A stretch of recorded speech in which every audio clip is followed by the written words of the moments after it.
We be live. Hello, Durud and Shalom. My name is Armin Navabi.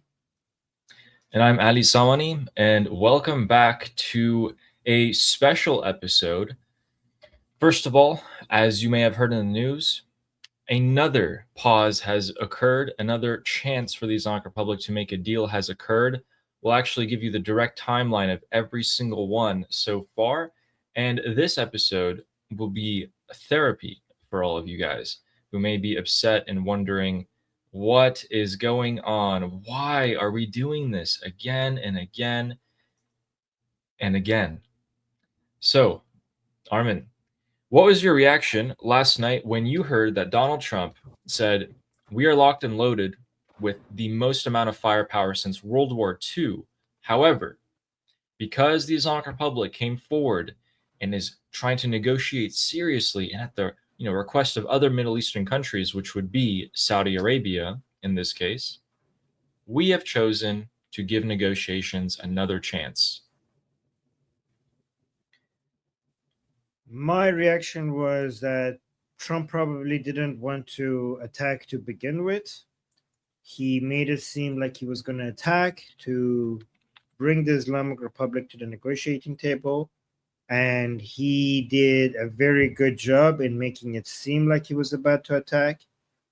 And everybody, even the Israelis thought the attack is coming. CENTCOM attack was coming. Thought the attack was coming, but it's possible that attack was not even planned, and this was all to pressure the Islamic Republic to come to the negotiating table, back to the negotiating table, to scare them.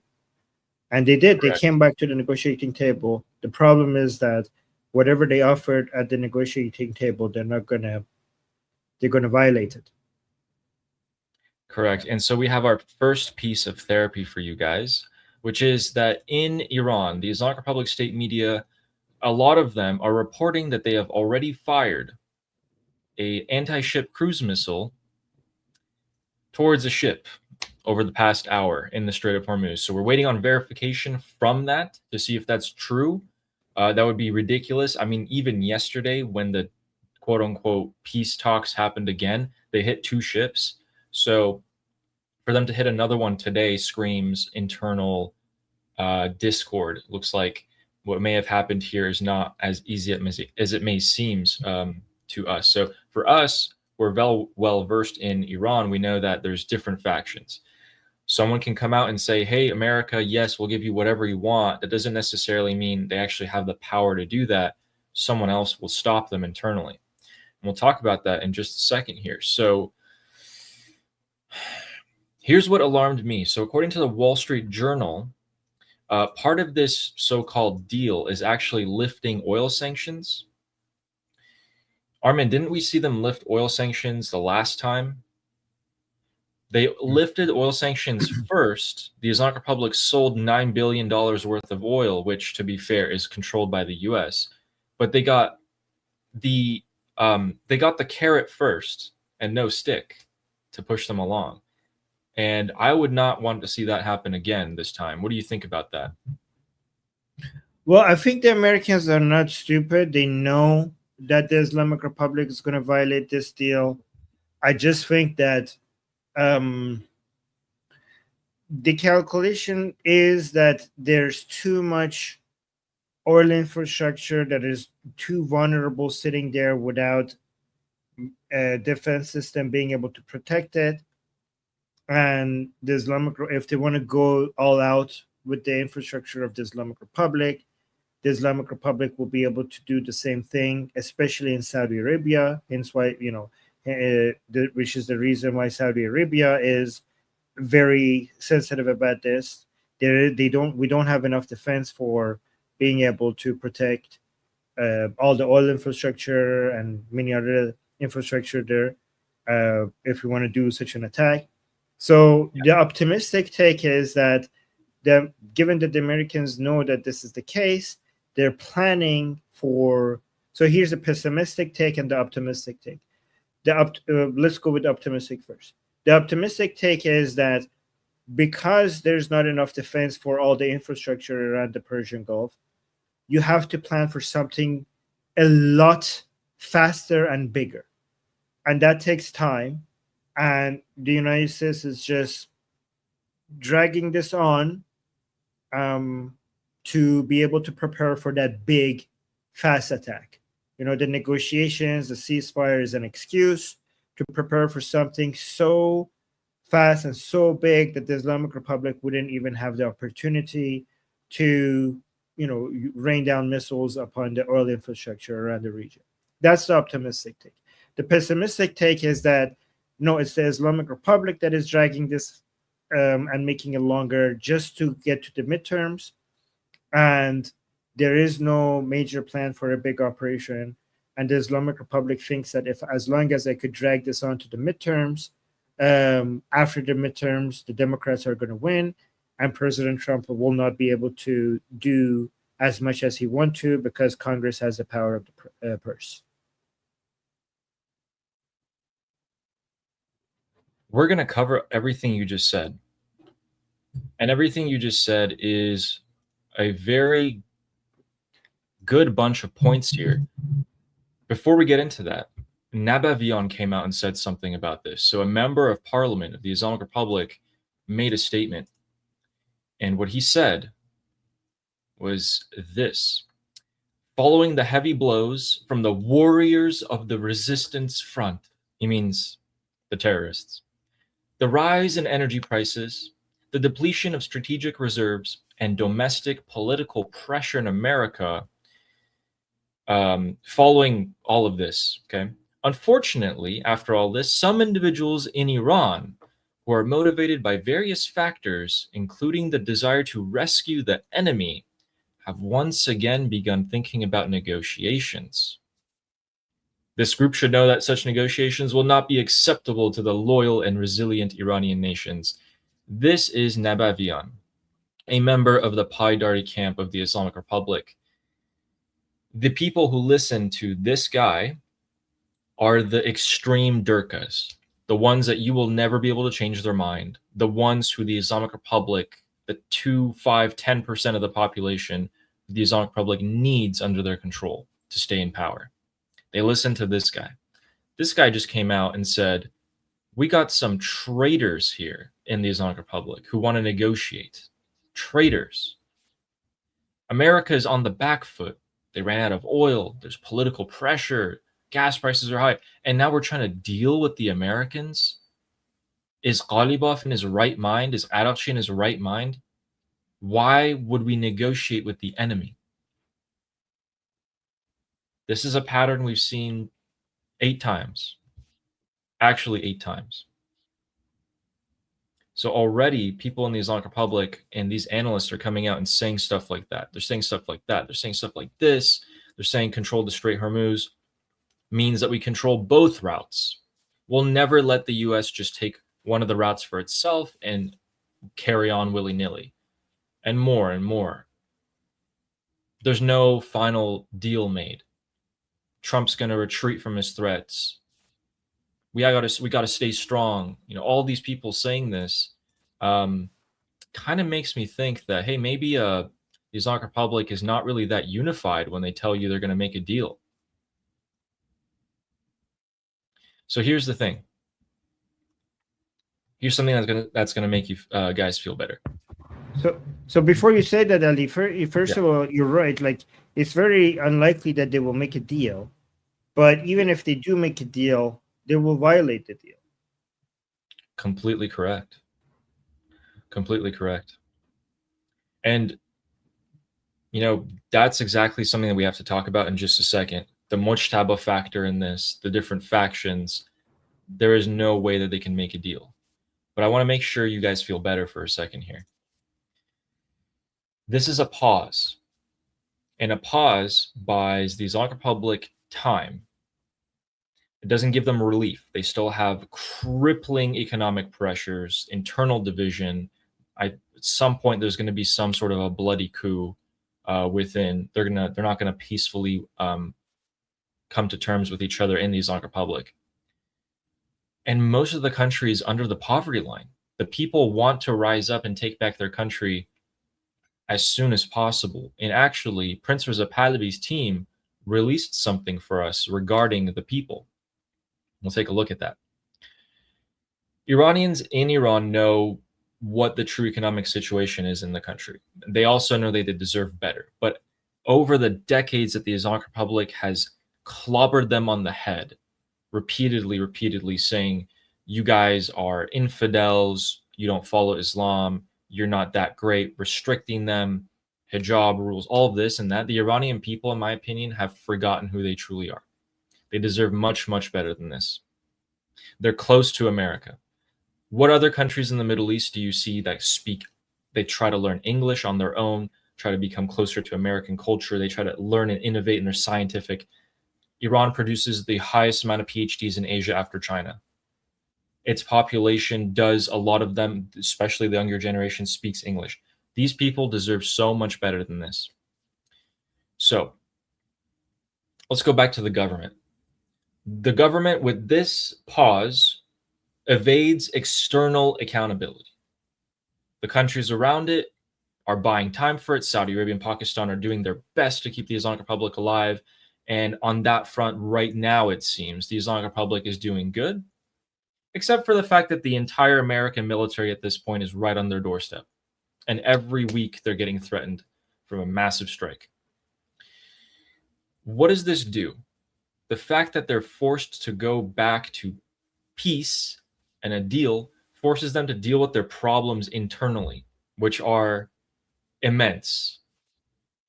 Some people in the Islamic Republic, we've shown you guys this over the past few months, they are crying out to go back to war so bad. They want it because they know internally they're going to get screwed over if they have to focus internally on division and all of that. They want to go back to war. They want a common enemy, and they don't like this at all. Global trade for the Islamic Republic has collapsed because of the blockade. They're not making any money. It is not looking so good for them. So while this pause is continued, and while I'm completely frustrated at how much longer this has to take, and we have to see, potentially us even going to a dead end, know that at the same time, the situation in the Islamic Republic, for them economically and diplomatic, everything is terrible. It might not be so good for the United States right now, but it's terrible for them. Armin, what do you think about the cycle that we've seen so far? I mean, this is actually the 8th time. How is the Islamic Republic doing now, the 8th time that we see a pause compared to the first time?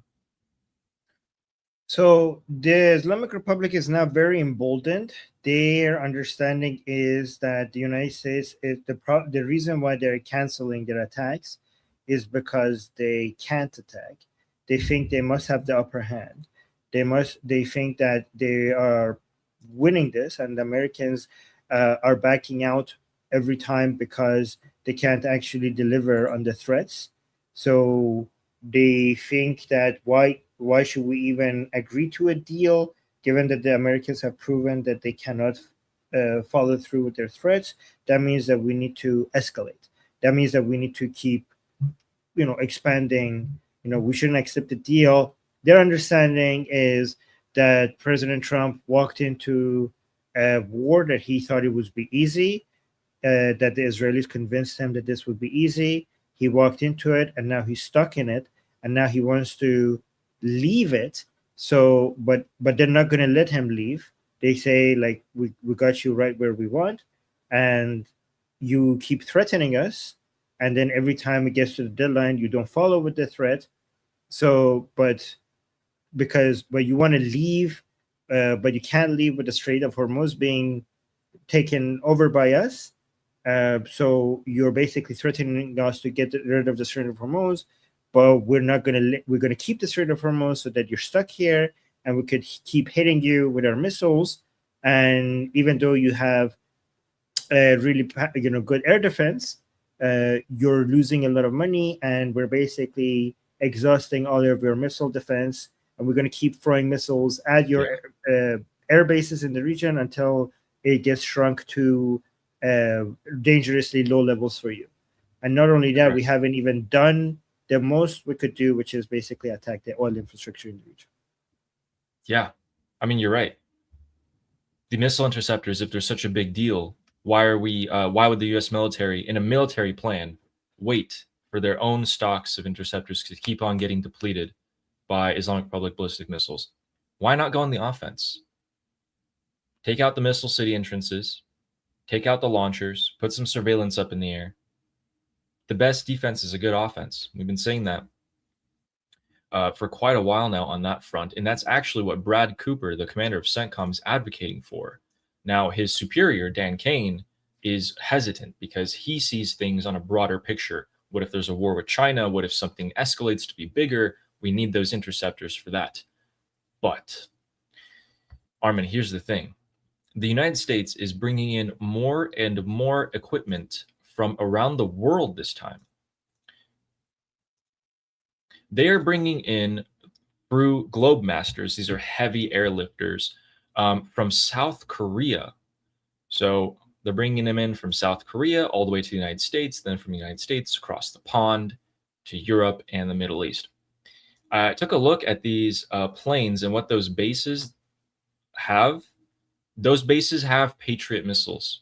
They have Patriot missile systems, and these are heavy airlifters. The Globemasters are probably the biggest plane in the United States Air Force, and largely we're believing that they are bringing in more Patriot missile and THAAD and more missile interceptors from Asia, from Korea. Guys, this is right next to China that they're bringing this equipment from, which is very interesting. So in addition to that, you're also bringing back radars. So these are going to be more airlifts, more Globemasters from Europe coming in. These are bringing in radar, we believe. The radars that were destroyed as early warning systems in Kuwait and Bahrain. Keep in mind, you might think, oh my God, those early radars got destroyed. That's terrible. That's actually their purpose. They're really expensive, but you put them there. They're early warning. They're meant to get destroyed and taken out first, but you get that early warning. That's what's happening. So we're bringing back in some of those. And we can even see on the map that we spotted the Abraham Lincoln actually directly. So as of 24 hours ago on the satellite, we were able to see that the Abraham Lincoln, oh, let me make this bigger. Why the picture's like that? So the Abraham Lincoln is right there, but it's alone. And it's within Islamic Republic ballistic missile range. So that begs the question. I'm actually kind of curious. I don't know if anyone knows in the chat, but why is it alone? There's actually no destroyers or any support ships around it. The Abe Lincoln is on its own right now, and it's only 200 kilometers off the coast, which puts it in range of missiles. I've yet to find an explanation from that, but hey, they know what they're doing better than any of us could possibly imagine. So that's in terms of the equipment. We're still bringing in a ton more. This time we're switching into the heavy planes, not the KC-135s or 17s. These are the Globemasters, massive planes coming in. And at the same time, we can see in Iraqi Kurdistan that we continue, that would be here in northern Iraq, we're continuing to evacuate U.S. forces from Erbil, taking our Patriot missile interceptors. We're bringing them back to, looks like either Israel or Saudi Arabia is my best guess. And we'll see in the end where those end up. So the preparations, guys, are all there. The deal is going to fall apart the same way it did the past 8 times. Armin, what would make you start doubting U.S. intentions? Could it possibly be troop removals, equipment removals, or something else? What would make you start being like, okay, this is not going the way that we wanted to? Well, okay, so it's already, I wouldn't word it like that, because we have to always remind people the United States has inflicted more damage to the Islamic Republic than we ever could have imagined, right? So everything that we talk about when it comes to United States doing what we want or what we not want, the United States' responsibility. I mean, you're American, so maybe you could say that. I'm not American. So the United States responsibility is to the American people, not to the Iranian people. The United States, the U.S. government should move only towards U.S. interests, only make decisions based on U.S. interests. The fact that we Iranians benefit a lot from United States doing what is best for United States is because we have a lot of mutual aligned interests. So when it comes to me as an Iranian, looking at what Americans have done, maybe obviously it's not as much as we want, but what we want is not the issue. What America wants is the issue. And whatever the United States has done has already been more than what we could expect it, and we should always be grateful for that. Okay, so let me just say that. But if you're asking what United States would do, what could United States do for us to realize that this phase of the attacks are over, is obviously if they start moving their airstrike carrier groups and their amphibious groups out of the region. That would be a huge signal.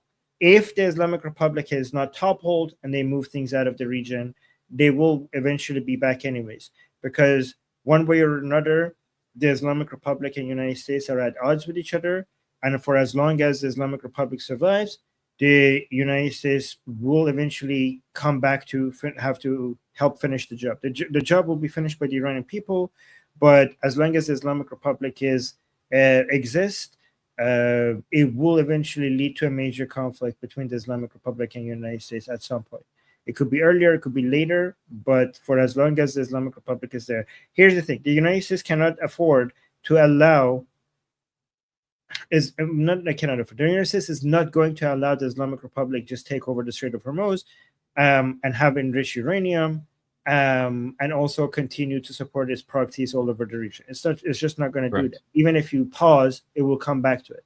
And the Islamic Republic also is not going to stop enriching uranium. It's not going to stop trying to maintain control over the Strait of Hormuz, and it's not going to stop supporting the proxies and its terrorist groups all across the world. At some point, the Islamic Republic, if you leave the Islamic Republic alone, at some point they're going to get a nuclear weapon. At some point they're going to get biological weapons. At some point they're going to come to the United States and arm their sleeper cells in the United States with biological weapons. So the United States cannot afford to just allow the Islamic Republic to exist. So one way or another, we are going to go with regime change. So the question is it going to happen sooner or is it going to happen later? But it has to happen at some point. Correct. We actually have some breaking news for you guys at the moment. Looks like Donald Trump has spoken to the press, and we have some audios for you guys that we can share with you regarding what he said about what just happened.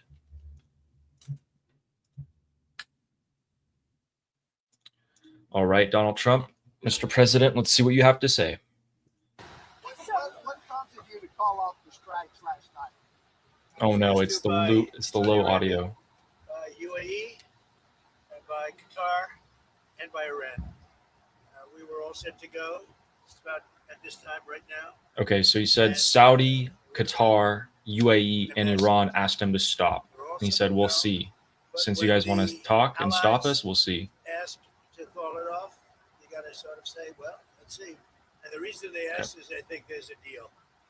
There's a deal on Hormuz. He thinks that the reason they asked him to stop and the reason he did stop is because he thinks there's a deal. Okay, gotcha. So, yeah, I mean, there's the transcript. I was asked by Saudi, the UAE, Qatar, and by Iran to hold off strikes. It would have been a massive attack. When the allies ask you to call it off, you got to say, well, let's see. Allies think there is a deal. There is a deal on Hormuz, and it will be a deal on the nuclear. Well, I guess the best I could tell you guys is let's see on that one. Still 100% confident. Let me tell you guys, 100% confident there will be no successful deal with the Islamic Republic. Not a chance. Not a slight chance. I think there was a second audio. I'm trying to get that one. Actually, no, that was the only one. Okay. Gotcha. So, yeah. Oh, there it is. So he also had a written statement, looks like they got from him, that tomorrow afternoon will be the start of talks, and that it would save a lot of lives. Okay. We're talking to them. It begins tomorrow afternoon. It would save a lot of lives. All right, got it. So tomorrow afternoon, ladies and gentlemen, I don't know who's going to be talking on either side here, but maybe Adokchi, maybe the foreign minister of the Islamic Republic, my best guess. All right. Well, with the deal now, we also have, yes, the study of war. I managed to get this picture from them. This is what they're proposing, essentially. The Institute for the Study of War came out with this image showing what a Strait of Hormuz deal is going to look like. You guys might not believe your eyes, but yes, it is the exact same as we've seen for the past few months.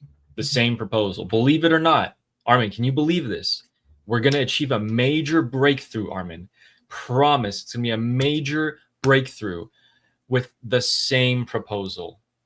It's going to be different this time, though. I promise. Wow. I think this is the fourth time that we're trying this exact Strait of Hormuz operation. So this deal is different, though. This is a different agreement. So IRGC apparently came with an agreement with President Trump. So the Islamic Republic has apparently agreed to. So President Trump we're gonna come in. Look at this. Look at BB smiling. Look at BB smiling. I made BB smile. The BB smile was a threat, Ellie. The BB smile was a threat. Okay. It might be possible that they even told the Israelis that, yeah, we're going, just so that they move in a way that seems like they're going. So it might be also true that CENTCOM thought that they're going just so that everything looks like they're going. And the Islamic Republic, oh my God, BB is smiling. BB is happy. They're going to go. They're going to go. This time is different. And CENTCOM is moving around, making like they're moving in a way that is different from before. They're making it happen. So they came to President Trump and they said, how about this? The ships come through the northern part of the Strait of Hormuz through the Islamic Republic trade route, but they leave through the southern one, through the Omani one. Okay, right. So we're gonna allow that. We're gonna allow the Omani one. And President Trump was like, okay, we could work with that. And then as soon as that was done, the Islamic Republic came out and announced, like, yes, we're not doing that. Who said we're doing that? What? Like, we don't have an agreement. The Islamic Republic is saying that President Trump is having imaginary conversation with imaginary Islamic Republic officials. Okay, so President Trump is saying they come and agree stuff with me, and then right after they do the opposite. But the Islamic Republic is saying President Trump doesn't want to attack because he can't attack. So he comes and says that I'm about to attack. And then right minutes before he's about to attack, he comes out and says that I had this conversation with the Islamic Republic officials and they agreed to this and this and this and that. But he's talking to himself. He's not talking to us. That's what they're saying. You know what? Farce News, the IRGC affiliated state media today in Iran, said the same thing. Hey, we never said we agreed to this. There's no talks going on with Donald Trump. We don't know what our foreign minister is saying. We never said anything like that.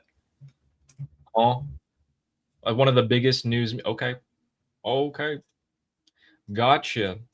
Seems like a little bit of a Groundhog Day situation here. And here's what's happening, okay? So got the different factions, right? You can just ignore everything and focus on two. You can focus on the Ghalibaf faction, the Speaker of Parliament. He's the most powerful man in Iran right now. Then you got some of the IRGC commanders, who are the quote-unquote hardliners. So we got the hardliners and the moderates. They're all the same. There's no difference. They will kill you and I just the same. They won't hesitate. The moderate, Ghalibaf, okay, I say quote-unquote moderate, he's not a moderate, will try to appease the hardliners right now He's going to try to trick them. He's going to say, hey, yo, we can just trick the Americans. We can just tell the Americans that we are going to deal with them and this and that, but we're just buying time. Okay? That's what he's going to say to the hardliners. Now, the hardliners aren't stupid. They're going to see that. And they might agree with it, but most likely not, just like the last 4 times, 5 times they didn't agree with it. So Ghalibaf is trying to play both the US and the hardliners so that he can become the undisputed number 1. He's in first place at the moment, but he's going to have some issues, isn't he? Do you think that the IRGC are going to let this one fly this time? What's different? What's the same? Ghalibaf, hardliner, IRGC commanders. What's the dynamic here? So right now the dynamic is that the regime, so President Trump is still talking to segments of the Islamic Republic, not the Islamic Republic, not the True. Islamic Republic. And so there is no deal.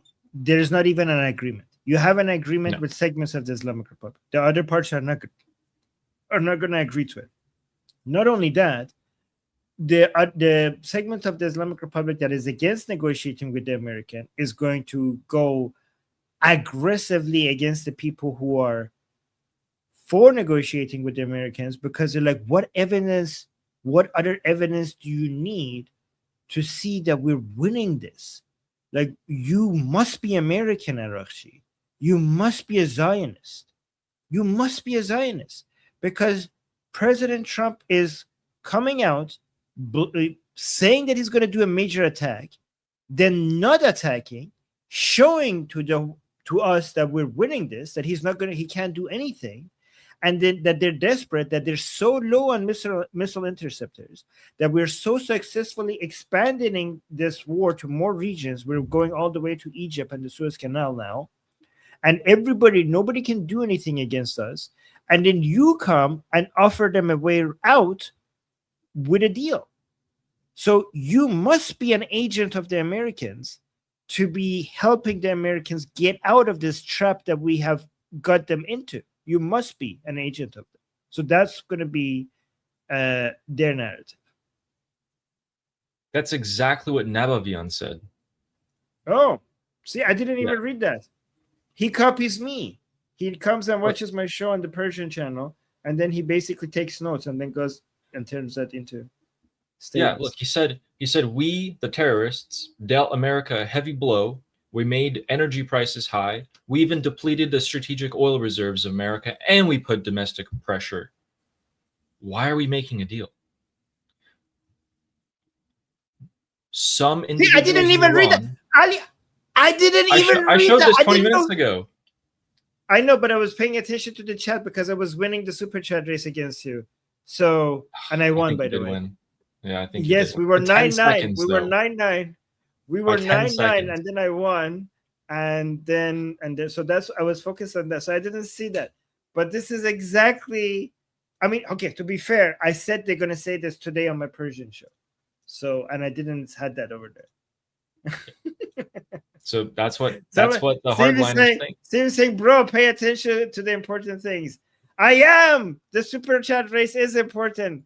I mean, I'm going to be true. So this is the hardliner. Guys, this is a very famous hardliner politician in Islamic Republic. He just said, why are we saving America? Why are we talking to them and saving them? He's so delusional. Also, don't tell me to pay attention to important things. I studied Nabavian. I know of this guy more than anyone else here, okay? So I've spent a lot of time studying Nabavian and Rasai and Raifipur and Sabati. I've done my work paying attention to these people for 20 years, okay? Guys, I'm just saying, if you watch on my channel, you'll get the scoops, and then, otherwise, you guys can pay attention to the super chat. That is not fair. I've been doing this since like 10 hours ago. This is my last show of the day. I'm exhausted. I've been at this since I've been paying attention to every single detail from before you guys woke up, okay? I didn't get any sleep. I've been following this all day. True.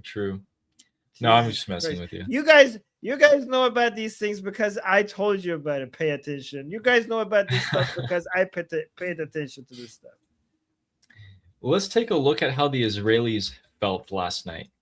The Israelis were put on high alert for the second weekend in a row. And according to their own state media, their Channel 12, 14, and Khan News, thousands of Israeli military and defense personnel were at peak readiness. They were waiting and waiting for hours. And then they take a look at Trump's Truth Social to see that the operation was canceled.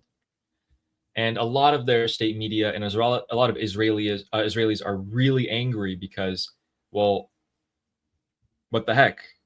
We were ready, now we're not. We were ready, now we're not. This is wearing down our operational readiness. It's degrading our morale. What's going on here? So they're really angry at Donald Trump.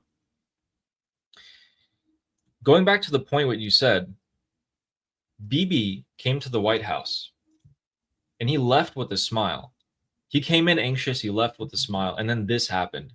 I think he knew this was going to happen. I'm 99% sure he knew this was going to happen. And if he's still smiling, that means he's happy with what's about to come. And if we look at the military buildup still, they're bringing in Patriot missile interceptors from South Korea into the Middle East. They're preparing for something quite grand and quite large. Missile interceptors are used for defense, ladies and gentlemen. Defense, not offense. And in other news, we also have the Islamic Republic Foreign Ministry spokesperson who came onto television and decided to speak about what just happened.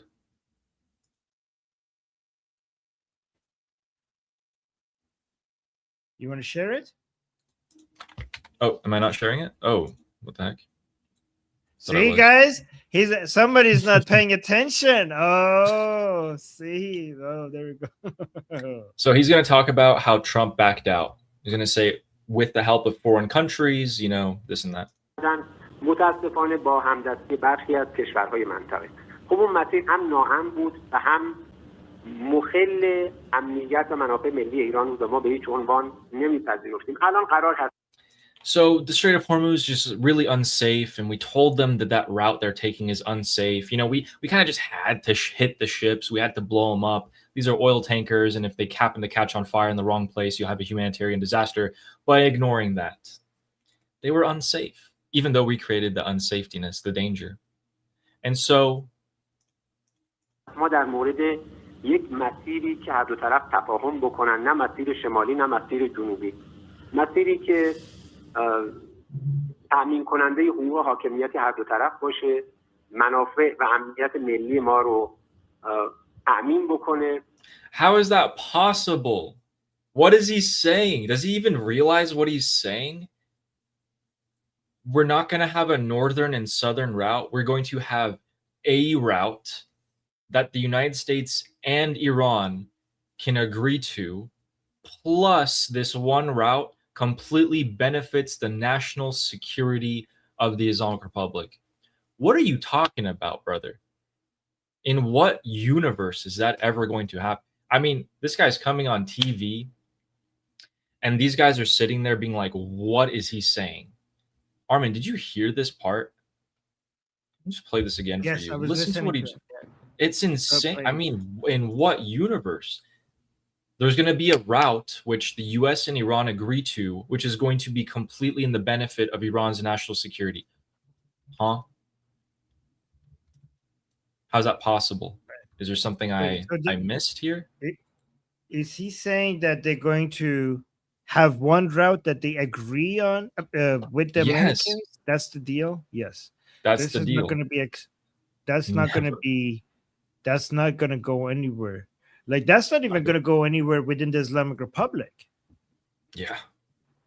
So they are in an agreement on what to do with the Strait of Hormuz, with the murderers of Ali Khamenei, and we're going to basically manage the Strait of Hormuz together with the Americans after they killed our supreme leader.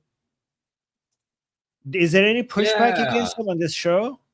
Ooh, let's see. ما رو تأمین بکنه و بعد در یک فاصله زمانی معقول در مورد TSS جدید یعنی مسیر ثابت جدید تفاهم بکنیم. الان ما تا الان مذاکراتی که داشتیم رو به جلو بوده، طرف عمانی هم همکاری خوبی داشته، اما این رو هم عرض بکنم که تفاهم بین ایران و عمان برای مسیر جدید ربطی به بازگشایی یا مسدود ماندن تنگه هرمز نداره. یعنی چی؟ So they're confused. Okay, I was confused what he's saying, but then this guy was like, "What does that mean?" So I'm glad that they're confused as well. Look at their faces, guys. الان ما Look at this تا guy's الان face. He's مذاکراتی like, که داشتیم what? رو به جلو بوده، طرف trying to عمانی هم understand what he's همکاری talking خوبی about. داشته. The other guy's like, اما این رو هم what? عرض بکنم که تفاهم بین ایران و He's عمان so برای confused that he just straight up مسیر asked, what does that جدید mean? ربطی به So he's- بازگشایی یا مسدود ماندن تنگه هرمز نداره. یعنی اون یه بحثی چی؟ جداست. Okay, so he's saying that whatever agreement that we have with the Americans right now has no relationship with whether or not the Strait of Hormuz would remain closed or open. What the hell? So what are you? What does that agreeing on? mean? What are you agreeing on? What is that? What are you agreeing on? Isn't that the whole point of like? Isn't what are you even talking about? Then? Oh my Isn't god. that the whole point of making an agreement to decide that? Hey, I have some. Ali, I have some TV segments as well. please show us. But Okay. but do you guys see how ridiculous this is? The foreign ministry spokesperson comes out on TV and says gibberish, and even the anchors are like, "What? What is that? What are we talking about here?" This is, guys, this is never gonna fly. Sorry, go on. No. Do you want to see this? Do you want to Yeah. like let me know in the chat? Okay. کوه آمریکایی ها یک بار دیگه موش زایید و اعلام کردند که عملیات خودشون رو کنسل کردن. البته تحرکات نظامی و چینش و آرایش گروهک تروریستی سنتکام در روزهای اخیر تغییرات آنچنانی نداشت و It's like Americans, once again came out and canceled their military operations. And he's saying, however, the terroristic military group CENTCOM in recent days have not moved that much. Like they didn't change that much anyway. So he's basically saying that they didn't expect anything anyways. مشخص بود که طبل Lie number آمریکایی‌ها one. طبل آمریکایی‌ها تو خالیه و تهدیدشون متورط این نکته است. Like it was pretty clear that the Americans are bluffing and they're just like, it's just their threats are empty words. اما خب برخی شواهد دیگه از جمله فشار صهیونیست‌ها این امکان رو میداد که امریکایی‌ها دست به یک خطای راهبردی بزنند. He's saying, however, there were some other evidence that shows that the pressure of the Zionists was moving Americans to make towards making a strategic mistake, like basically to start the war. اما آنچه در نهایت مانع از این اقدام شده ادعای رسیدن به یک تفاهم پلاس یا فرم جدید MOU نیستش، بلکه تهدید معتبر نیروی مسلح ایران بود که این پیام روشن رو داد که اگر آمریکایی‌ها اقدام غیر فنی انجام بدن و تهدیدی برای زیرساخت‌های ایران ایجاد بکنن، دکترین عصر حجری کردن رو اجرایی می‌کنیم و So he's saying, like, however, what stopped the Americans to do their attack was not reaching an agreement or an MOU or anything like that. It was the Islamic Republic's doctrine that if they do anything, we will the Stone Ages. The Stone Ages doctrine of the Islamic Republic, meaning that we will send them back to like all the countries, all the countries around the region. We will send them back to the Stone Ages if they did anything. So because of that doctrine of the Islamic Republic, that if Yes. they hit our infrastructure, we will send them all back to the Stone Ages. That's what stopped the Americans from attacking. کل منافع تروریستی آمریکا در منطقه رو به تاریکی مطلق فرو خواهیم برد و در So what we would have done is like all the interests of United States, all the interests of the terroristic United States in the region, we will make it all go dark. Like we will wipe out the power from the region, at least paying attention to something else. So we would wipe out everything. So everything will go dark. Everything will go fully dark. They copied in this that. region. تاریکی Yes. به تعبیر شهید لاریجانی دشمن رو بهتر شکار میکنیم. این پیام قاطع. And he said, like, we will go make this entire area, the entire region go dark, and then we will be able to hunt down our enemies a lot easier in darkness once we do that. و روشن از کانال‌های مختلف با رزولوشن بسیار بالا در روزهای اخیر منتقل شده و باعث شد که رژیم تروریستی آمریکا متوجه بشه که ادعای بی اثر در برابر تهدید معتبر جایی برای مانور دادن. So he's saying, like, we have been broadcasting this in 4K everywhere, that this is what we're going to do if they attack us. And the United States have realized that their empty threats is nothing compared to our legitimate threats. And that's why they back down.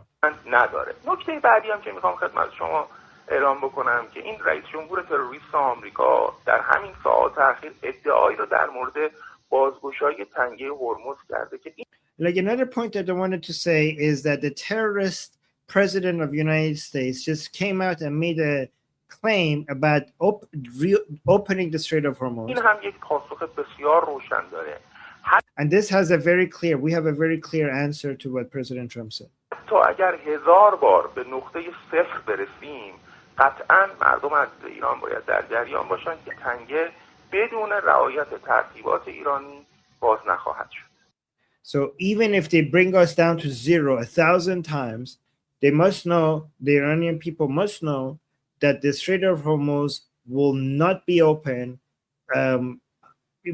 against our will, like unless outside of the framework of the Islamic Republic. Like they cannot make us open the Strait of Hormuz, basically. We're not going to do that. That actually boils my blood. When he said the people of Iran, that actually boils my blood. Not because of the usual obvious reasons, but because right now, did you know that the parliament of the Islamic Republic is trying to pass this Caspian Sea trade resolution? They have it in parliament right now. It just submitted to parliament. Yes, I saw that.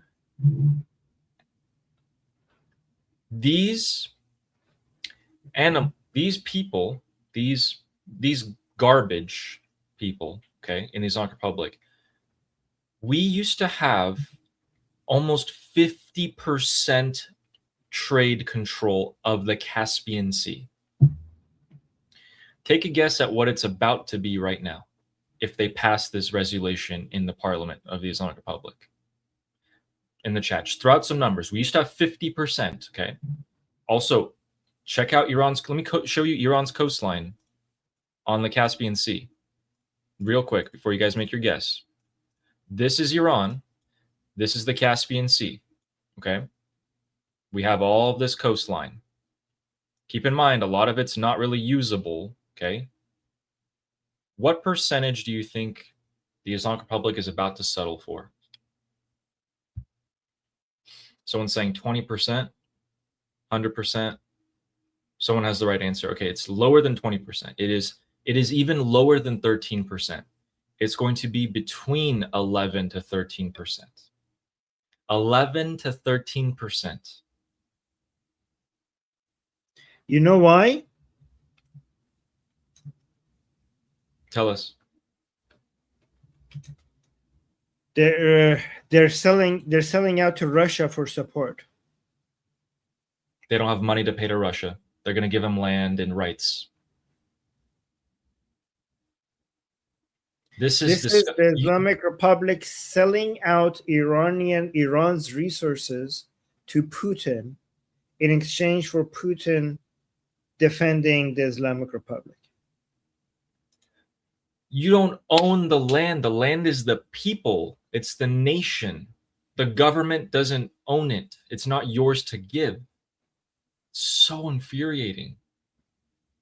Another thing that they're doing, Armin, And we the can't highways. get this, so impossible to get it back, even if we're free, because it's going to be. This is now internationally recognized because they already gave it away. It will be so difficult to get it back, even if we're free. They're the most anti-Iranian government ever. One, just piece by piece, just giving Iran away. Another thing that they're doing, the highways that you guys have in Iran, okay, the trans-province highways, they're selling the land around it to private companies owned by the IRGC because they can't pay them. They're giving them land. They're giving the land of the nation to private companies because they can't pay them. Now, that's a much different story, okay? When Iran's free, obviously, they don't own the land. We can just take it back. How are you going to take it back from Russia? It's a much more difficult process. This is why any Iranian who's worried about regime change process, thinking that we might lose some of our land if we topple the Islamic Republic, you make absolutely no sense. The greatest threat to our border integrity is the Islamic Republic. Our border, we are already losing our land and our sea and our waterways and our lakes. We're already losing them. We're like, oh yes, I hate the Islamic Republic, but what if in the chaos of if the regime falls, what if the separatist groups come take over some of our land? What if the UAE comes and takes over some of our islands in the Persian Gulf? And like, those would be easy to get back. If it's the Kurdish separatist group, we can take that back easy. We will crush them. UAE against 90 million Iranians with an army that we will build with our oil and gas money. You think UAE can hold on to Tombe Kuchik and Tombe Buzurg? We could get that back. How the hell are we going to get back the parts of the Caspian Sea that we just lost? That we're losing that now already. The Islamic Republic is already giving away parts of Iran. You're like, oh, what if? There's no ifs. It's already happening. It's happening under the Islamic Republic. I might have ruined your guys' mood, so I'm going to bring it back up again real quick. Armin just said oil and gas money, which we can use to rebuild our country, right? There's actually a third source, one that is going to be vital in the upcoming age of humanity's technological revolution. It's going to be minerals, rare earths and minerals. Iran sits under one of the richest lithium reserves in the world. Lithium batteries, cars, robots, machinery uses lithium ion batteries. We got that. On the eastern part of Iran sits one of the largest mineral reserves on the planet, which is largely unexplored. That is something that I want to raise to you guys a little bit later on in the show, but I will mention it now. Everyone knows Elon Musk. Elon Musk, as of today, is now designated by the IRGC-affiliated state media Farce News as a target. He's on their list now, including his companies and whatnot. Elon Musk is now, by a large margin, the richest man in the world. They raised $1.7 trillion in 2 days. He donated the most amount of money to Trump's campaign. Trump repaid him by the SpaceX IPO. And now, once again, Elon Musk is going to donate a large sum to the Republicans ahead of the midterms. So on the midterms front, the Republicans are about to get a huge burst of funding. Now, what does Elon Musk want? He wants, and he says himself, he wants in the next few years, next 3, 5, 10 years, the world to have a robotic workforce and for goods and services to be extremely abundant. To build that, you need rare earths and minerals, of which Iran has one of the largest reserves in the world, untapped. Now, it might be difficult to get it out, but it's there. Elon Musk is in his interest to have the Islamic Republic overthrown. He's going to be funding the Republicans. He's already got some Starlink in here. He is going to be a bigger figure, in my opinion, in the time that's to come. I don't know if you had any thoughts on that, because we're talking about the AI and the minerals and all that, but that is going to be something that will make our country very rich in the future, in my opinion. Yeah. Well, I can tell you somebody who might be having a negative effect. So you see Washington Post posting a lot of articles that basically is in favor. You know, if you read it, you could see that is leaning towards making arguments against military escalation. Have you noticed that? No. So Washington Post is doing that. Let me see. So who is Washington Post owned by? Washington Post is owned by Jeff Bezos. Jeff Bezos has a lot of tech interest in the Arab countries around Persian Gulf, data centers, infrastructure, tech infrastructure. Okay, that makes perfect sense now. Yeah. So just wanted to let you guys know they're using these billionaires or different billionaires will use their media influence. So Elon Musk's when you turn into a billionaire, you start buying media to use media to affect policy in favor of what your interests are. So Jeff Bezos got Washington Post, Elon Musk got X. That's why Elon Musk got X, which I think was a much bigger investment, much more influence. Right? So, yeah. Yeah. These Arab countries, remember, they want you to stick to oil and gas. That's how they make their money. They don't want you to go and do something else. So it makes sense that Bezos is going to be funding that if he has interest there. For all of you guys saying that, listen, the U.S. has all of these natural, rare earths and minerals that it needs. That is not good enough for Elon Musk. He wants the world. You need billions. He said it himself, you need billions of these robots. You're going to have to grab all these materials from somewhere. You got South America as one of the biggest, largest reserves. And then Iran, Afghanistan, those mountains over there is the other big reserves.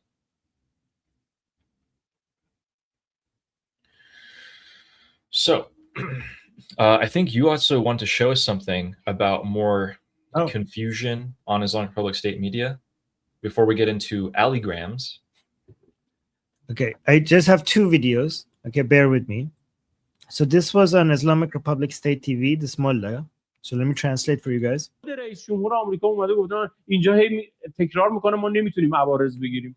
نماینده So the president of the United States keeps saying that we cannot collect tolls at the Strait of Hormuz. مجلس به من میگه که ما بررسی کردیم ما حق گرفتن عوارض نداریم. اینو کجا گفت؟ So, and he's complaining about a member of parliament in the Islamic Republic. He's saying a member of parliament in the Islamic Republic has come and said, we investigated this and we don't have actually the right, based on international law, we actually don't have the right to collect tolls at the Strait of Hormuz. So he's saying this is something that a member of parliament of the Islamic Republic. نداریم. اینو کجا گفته؟ Who said that? Who said that we cannot collect tolls? Where is that said? شما در کشوری زندگی میکنید که اصل 112 داره. So you say you live in a country that there's this principle called Principle 110. اصل 112 No, 112, sorry. میگه که اگر قرآن یه چیزی گفته بود شما میتونی تصویب کنی بفرستی مجمع تشخیص اون آیه قرآن رو بذاری کنار. So according to this principle, even if the Quran says something, you could basically, the Islamic Republic has this mechanism that you could ignore Quranic verse. You could basically violate the Quranic verse if it's not in our favor, basically. Majlis Tashkhis Maslahat Nizam, which is an organization, which is an institution within the regime that always checks whether something is in the best interest of the Islamic Republic.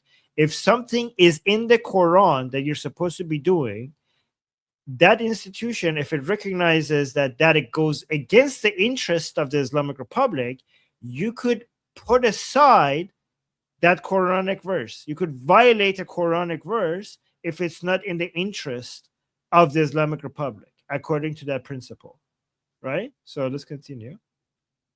Ali's confused. That's so it's literally just being the bully and saying, hey, like, I'm going to change the rules whenever I want to be in my favor. And whenever they're not in my favor, I'm just going to ignore it. So this is actually a principle that Khomeini said, but I'll tell you what that is. So he's making that argument that not even a Quranic, not even a commandment from God himself ties our hand. Like if something goes against the interests of the Islamic Republic, that has been said that this is the commandment of God in the Quran, we can violate that in favor of the interests of the Islamic Republic. That's what he's saying. So let's continue. خدا رو به خاطر مصلحت بذاری کنار. اما یه عده اینجا نشستن میگن که حقوق بین الملل اجازه نمیده. And then we have our member of parliament saying that we cannot collect tolls because of international law. And like, he's basically saying, what are you talking about international law? Even a commandment from God himself, we are allowed to violate that for the sake of the regime. And you're talking about international law? ما این کارو انجام بدیم. اصلا به مجموعه تشخیص هم نمیخواد بره. همون شورای نگهبان تایید میکنه. ولی اینها برای ما شدن طرفدار حقوق بین الملل و وکیل آمریکایی‌ها. Like these, we have members of parliament that now are representative of international law, and they're defending America's position because of international law. اسرائیلیا در این زمینه. یعنی شما and the Israeli. اینجا با قدرت به چیزی تحمیل شده، جنگی تحمیل شده. شما با قدرت داری جلوش میستی. این کسانی که در واقع Anyways, I don't want to do the rest because I have a more important video here that I want to talk to you about. But yes, but you know this, you know? Yeah. So guys, this is what you might say, like this, what he said, the previous mullah guy, you might think that what he said is anti-Islam, right? But let me tell you why from their perspective it is not anti-Islam, right? So guys, in Islam, you cannot eat pork, right? It's a violation of Islamic law from the Quran. You should not be eating pork. However, if you're starving to death and there is no food and you need to eat and there is pork, then you're allowed to eat pork for the sake of keeping yourself alive, right? So there are situations where you're allowed to violate certain rules in Islam to preserve your life. In the same way, more important than your life is Islam and Islamic rule. There are many commandments by Allah, but the most important commandment is that we need to have Islamic rule. So if Islamic rule is being threatened, and there are some other rules by God that you need to put aside for now, to preserve Islamic rule, then you're allowed to put aside those God's commandments. Because the most important commandment of God is that all rules need to be from Allah, so you need to preserve the vehicle to enforce those rules. So if temporarily you have to pause some of God's commandments to preserve their vehicle where you could enforce God's commandments, then you could put a pause on enforcing those rules or abiding by those rules.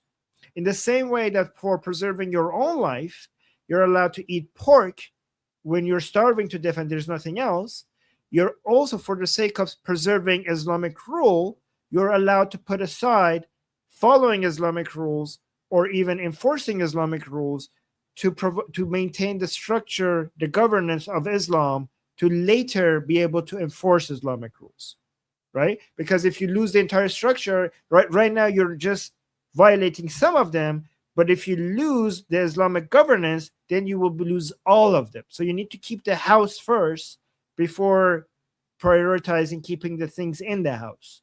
That's why for them it's okay to go against some commandments of Allah, so that you could keep the structure that even lets you enforce. This is why Khomeini, the first supreme leader of the Islamic Republic, he called it the Ojab Wajibat, which means the highest of all priorities. He said that between the life of the Mahdi and preserving the Islamic Republic has higher priority. Meaning that if you have to kill the Mahdi even to maintain Islamic governance, go ahead and kill the Mahdi, because nothing has a higher priority. So this is why you should never trust these people, because whatever they do in the meantime is temporary. The ultimate goal is to not just maintain Islamic rule, but dominate the whole world with it. Does that make sense? Completely compatible with international law, by the way. Completely. Yes. And then after this, we're going to give you some quick updates, guys, and then we're going to go into alligrams. So I'm not going to play this whole thing. I'm going to play the beginning part. This is from yesterday, okay? And I'm going to summarize the full version of it, the rest of it, because I don't want to bore you guys with 5 minutes of translation. And can you remind everyone who this is? Oh, this is Ghalibaf, the most, I guess. How much have we? But yeah, this is Ghalibaf. Okay, he's basically the face of the Islamic Republic right now. Right. That's all. That's all I'm going to say. Currently the most powerful man. Yeah. Currently the most. Yes. Okay. For now. You know what? I'm not going to play it. I don't want to bore you guys listening to this guy. He comes out and says that the Islamic Republic has 4 parts, 4 segments right now. And Ali, 3 of those segments are exactly matches my. So guys, I came out with a categorization of the Islamic Republic, 4 segments. And I've been talking about that for months now. And now Ghalibaf just yesterday came out and said the Islamic Republic has 4 segments. And 3 of his segments matches mine. And I'm like, what the heck? It's like, hey, Ghalibaf, are you watching my Persian shows? What if he does watch your show? No. let me play a little bit of it. برادر عزیز، حالا من بحث فردی ندارم. So, reminder to people, I've said the Islamic Republic has 4 segments: the turbans, the boots, the streets, and the suits. The turban is the office of the supreme leadership. The boots is the IRGC. The suits is the negotiation facing track, which is Ghalibaf, Araghchi, and Pezeshkian. And the streets is the Paidari camp, the ideological pressure camp, the people who are in the streets constantly chanting against the MOU and the negotiations, right? Wait, so which one did you miss? Which one? I mean, he's wrong. I'm right about the 4 segment, but let's see. Yeah, which one do you think he switched? So he did 4 segments as well, but was it the suits? No, but he's the suits. Why he would take that? So let's listen to him. ما 4 تا جبهه داریم. این 4 جبهه باید توامان با هم کار کنن. 4 تا میدان داریم. با من توی مصاحبه گفتم دوستان. So you're saying there's 4 fronts that we have. All of these 4 fronts need to be working with each other. اینا رو از هم جدا نکنیم. Like, don't separate these from each other. Make them work with each other. جدا کردن اینا از هم یعنی ایران رو ضعیف کنیم. ایران قوی نمیشه. If we separate these from each other, we will weaken Iran. Iran would not be strong if we separate them from each other. میدان نظامی ما یک میدانه. میدان نظامی. So that's the boots. IRGC. The armed forces. میدان دیپلماسی ما یک میدانه. The diplomacy. So that's the suits himself, yes. میدان خدمت هم میدانه. میدان خدمت, that's the government. That's Pezeshkian. That's the people, that's the executive branch. The people. Oh, he's saying who- that's the third one? That's the third one. Yes. So he basically separated Pezeshkian from himself. It has no Oh. segment. Okay. So he's saying the service sector, basically. خیابانم میدانه. Khiyaban, the streets. He even called it the same name and I gave it, the streets. So he didn't give any segments to the supreme leadership, right? Yeah. So I guess that, yeah. That's good. That's a good find. I didn't listen to the whole thing. I didn't listen to that part. That's great. Guys, again, Look at this. we're telling you, Ghalibaf's plan is to rise above in chaos. Chaos is a ladder for him. He's the only one who's been planning for decades, hated Khamenei, and wanted to be the number one. Right now, he's pulling everyone down so that he has a chance to get up. And he's turning on his friends. He's turning on his. He's just game of Durka. Game of Durka. But aren't you impressed? Because this is like what Yeah. I've been saying for months, and he's copying I me. can't believe he It's said so- it. He just straight up said it. Yeah, it's like he's even using my term. Look at this. When he's saying this is exactly what Armin said, started saying, "Holy shit, Armin!" And Fine started saying, "Armin, we keep telling you stop giving intel to them. He watches you. You're helping them. Stop helping them, Armin." You know, it's actually crazy because on the Persian show we cover so many things that I say. So like this is actually more crazy than you guys think. On the Persian show, I keep saying we go into a lot more details there. Right? I keep saying if I was the Islamic Republic, this is what I would do right now. And then 1 week after, it's exactly what they do, like every goddamn time. And there's so many people in the chat like, Armin, they're watching you. Stop helping them. I hope they're joking, but yeah. I mean, we tell you that Armin tells you guys that if he was in charge of the Islamic Republic, they would never have fallen into this bad position. You should believe him. You should believe him. I overthrow Armin. No, I keep pointing to the camera on the Persian show. And I say like to the Durka Jadi people, and I say بچه ارزشی میدونی هیچ جا این تحلیل ها رو هیچ جا اینجوری برای تحلیل نمیکنن. هیچ جا اینجوری برای تحلیل نمیکنن. نه رائفی پور، نه ثابتی، نه نبویان، به هیچ کی نمیتونی اعتماد بکنی. برنامه منه که بهترین تحلیل رو برات داره. بیا اینجا بشین برنامه من. میدونم هرس میخوری که من ضدتم، ولی بیا برنامه من نگاه بکن. I keep telling them that even if you're a jihadi Dorka, you know, pro-regime person, I keep telling them that I challenge them. Who analyzes your own regime better than my show on the Persian channel?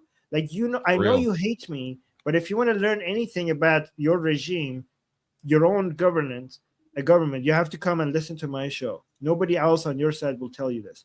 By the way, I'm not going to play the rest of it, Ali, but the rest of it is actually a lot more important because he then goes on and says, and here's the thing, he says something that every analyst on the Persian side got wrong. Everybody got it wrong, like including Murad Vaisi, you know, all the channels got it wrong. And I told everybody what's actually happening. And then as soon as I said it, they got it what happened, right? So the rest of the breaking news.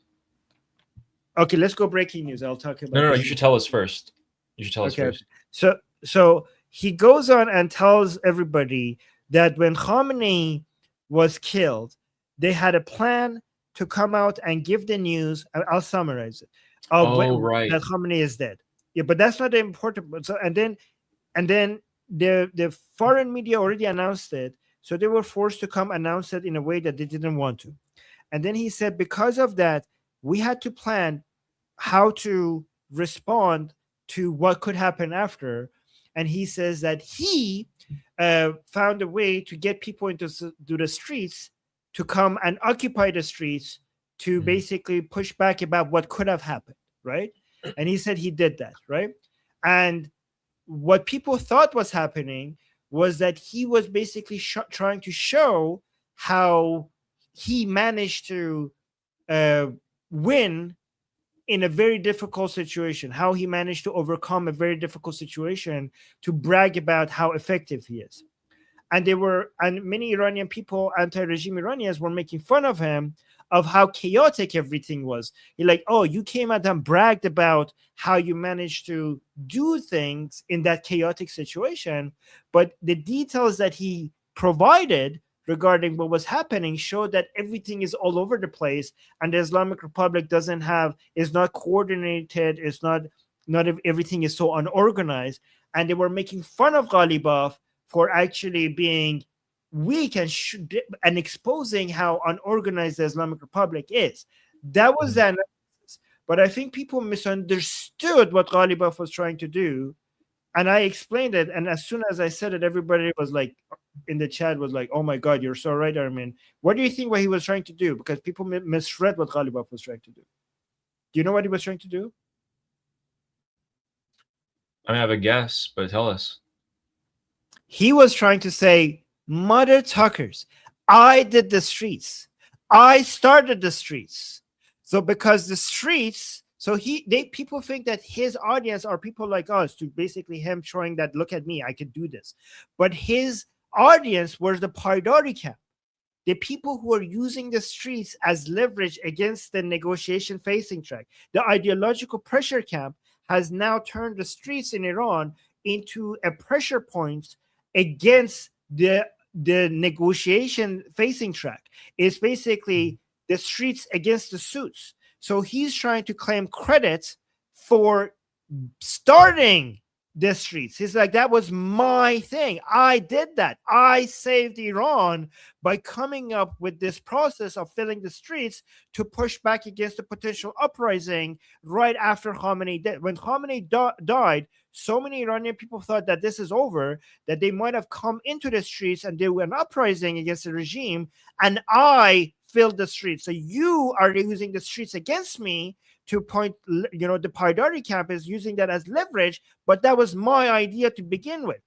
To make it easier to understand for maybe Americans who are watching this, it's somewhat similar to some people saying MAGA has turned against Trump, and Trump coming out and saying MAGA is Trump.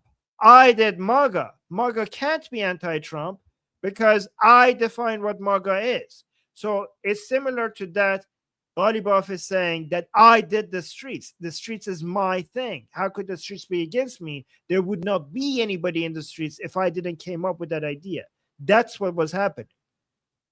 So that was it. You understand? I understand. That sounds like he's frustrated.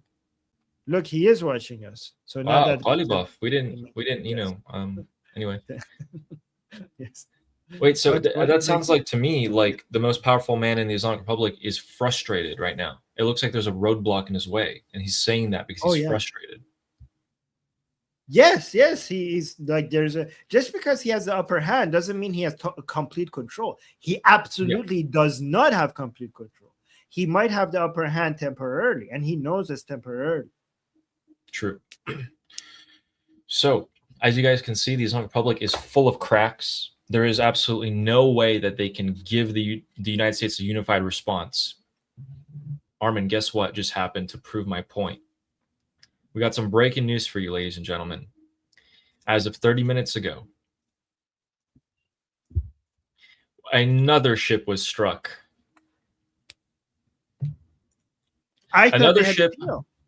Another ship had a missile fired at it, and the captain reported that the explosion happened in close proximity of the vessel.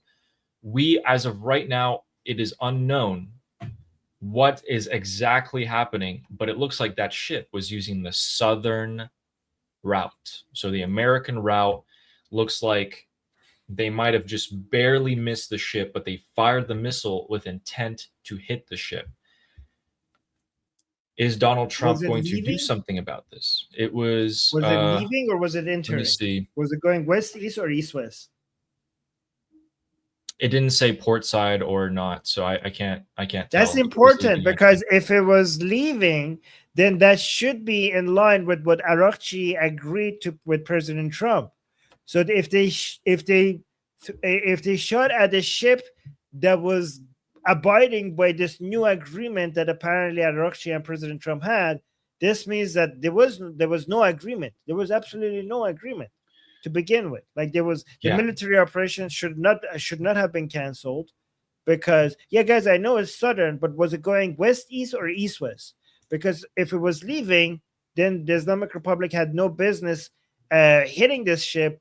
If it's true, if President Trump's True Social says that we had an agreement, and the agreement seems to be ships can leave through the southern route, and that's what that ship was doing, and the Islamic Republic still shot at it. So is the military operations, the 14-day attacks, back on the table or not? Yeah, it's a good question. If it was hit, usually when these ships are hit, it says port side or starboard, and we're able to tell if it was this leaving is the or Islamic entering. Republic trying to humiliate President Trump. You know that, right? Yes. You're like, oh, you're Exactly. telling the world that you did it. So this is the Islamic Republic saying, like, oh, you told the world that you stopped the attack because we agreed to open the Strait of Hormuz. Well, here's our message to the world. Let's shoot another ship. So what's your excuse for not attacking? They're almost like daring President Trump. Yeah. They're daring President Trump and like, come, attack. You said you didn't attack because we opened the Strait of Hormuz? Well, we didn't. Look at this. They're not even going to let him have the PR victory, much less have a successful deal. I mean, it's a complete delusion. It's not even 24 hours. President Trump said, like, it's open now. That's why I didn't attack. Like a few hours after, they shot at the ship. Correct. So we actually have a few things to cover for you guys. Let me tell you, we got this image for you guys as well. Let me adjust it. Okay. Here is the list of the 8 times strikes were scheduled and canceled, if anyone's wondering. So number 1, we had March 21st, obliterate the power plants. Strikes were postponed for 5 days, then nothing happened. March 22nd to 25th, a few days after that. Going to hit the water desalinization, 10 days extension, didn't happen. We're going to take Karg Island, March 30th. Didn't happen. Tuesday is going to be Power Plant Day and Bridge Day. We all remember that one, April 5th. 2-week ceasefire happened. May 17th, devastating strikes. Canceled. Islamabad talks, JD Vance. June 6th, open the strait, you crazy bastards, etc., etc. Hold off on direct strikes was the result of that. Another cancellation. July 25th, so this is last week. Okay, I'm going to have a massive strike.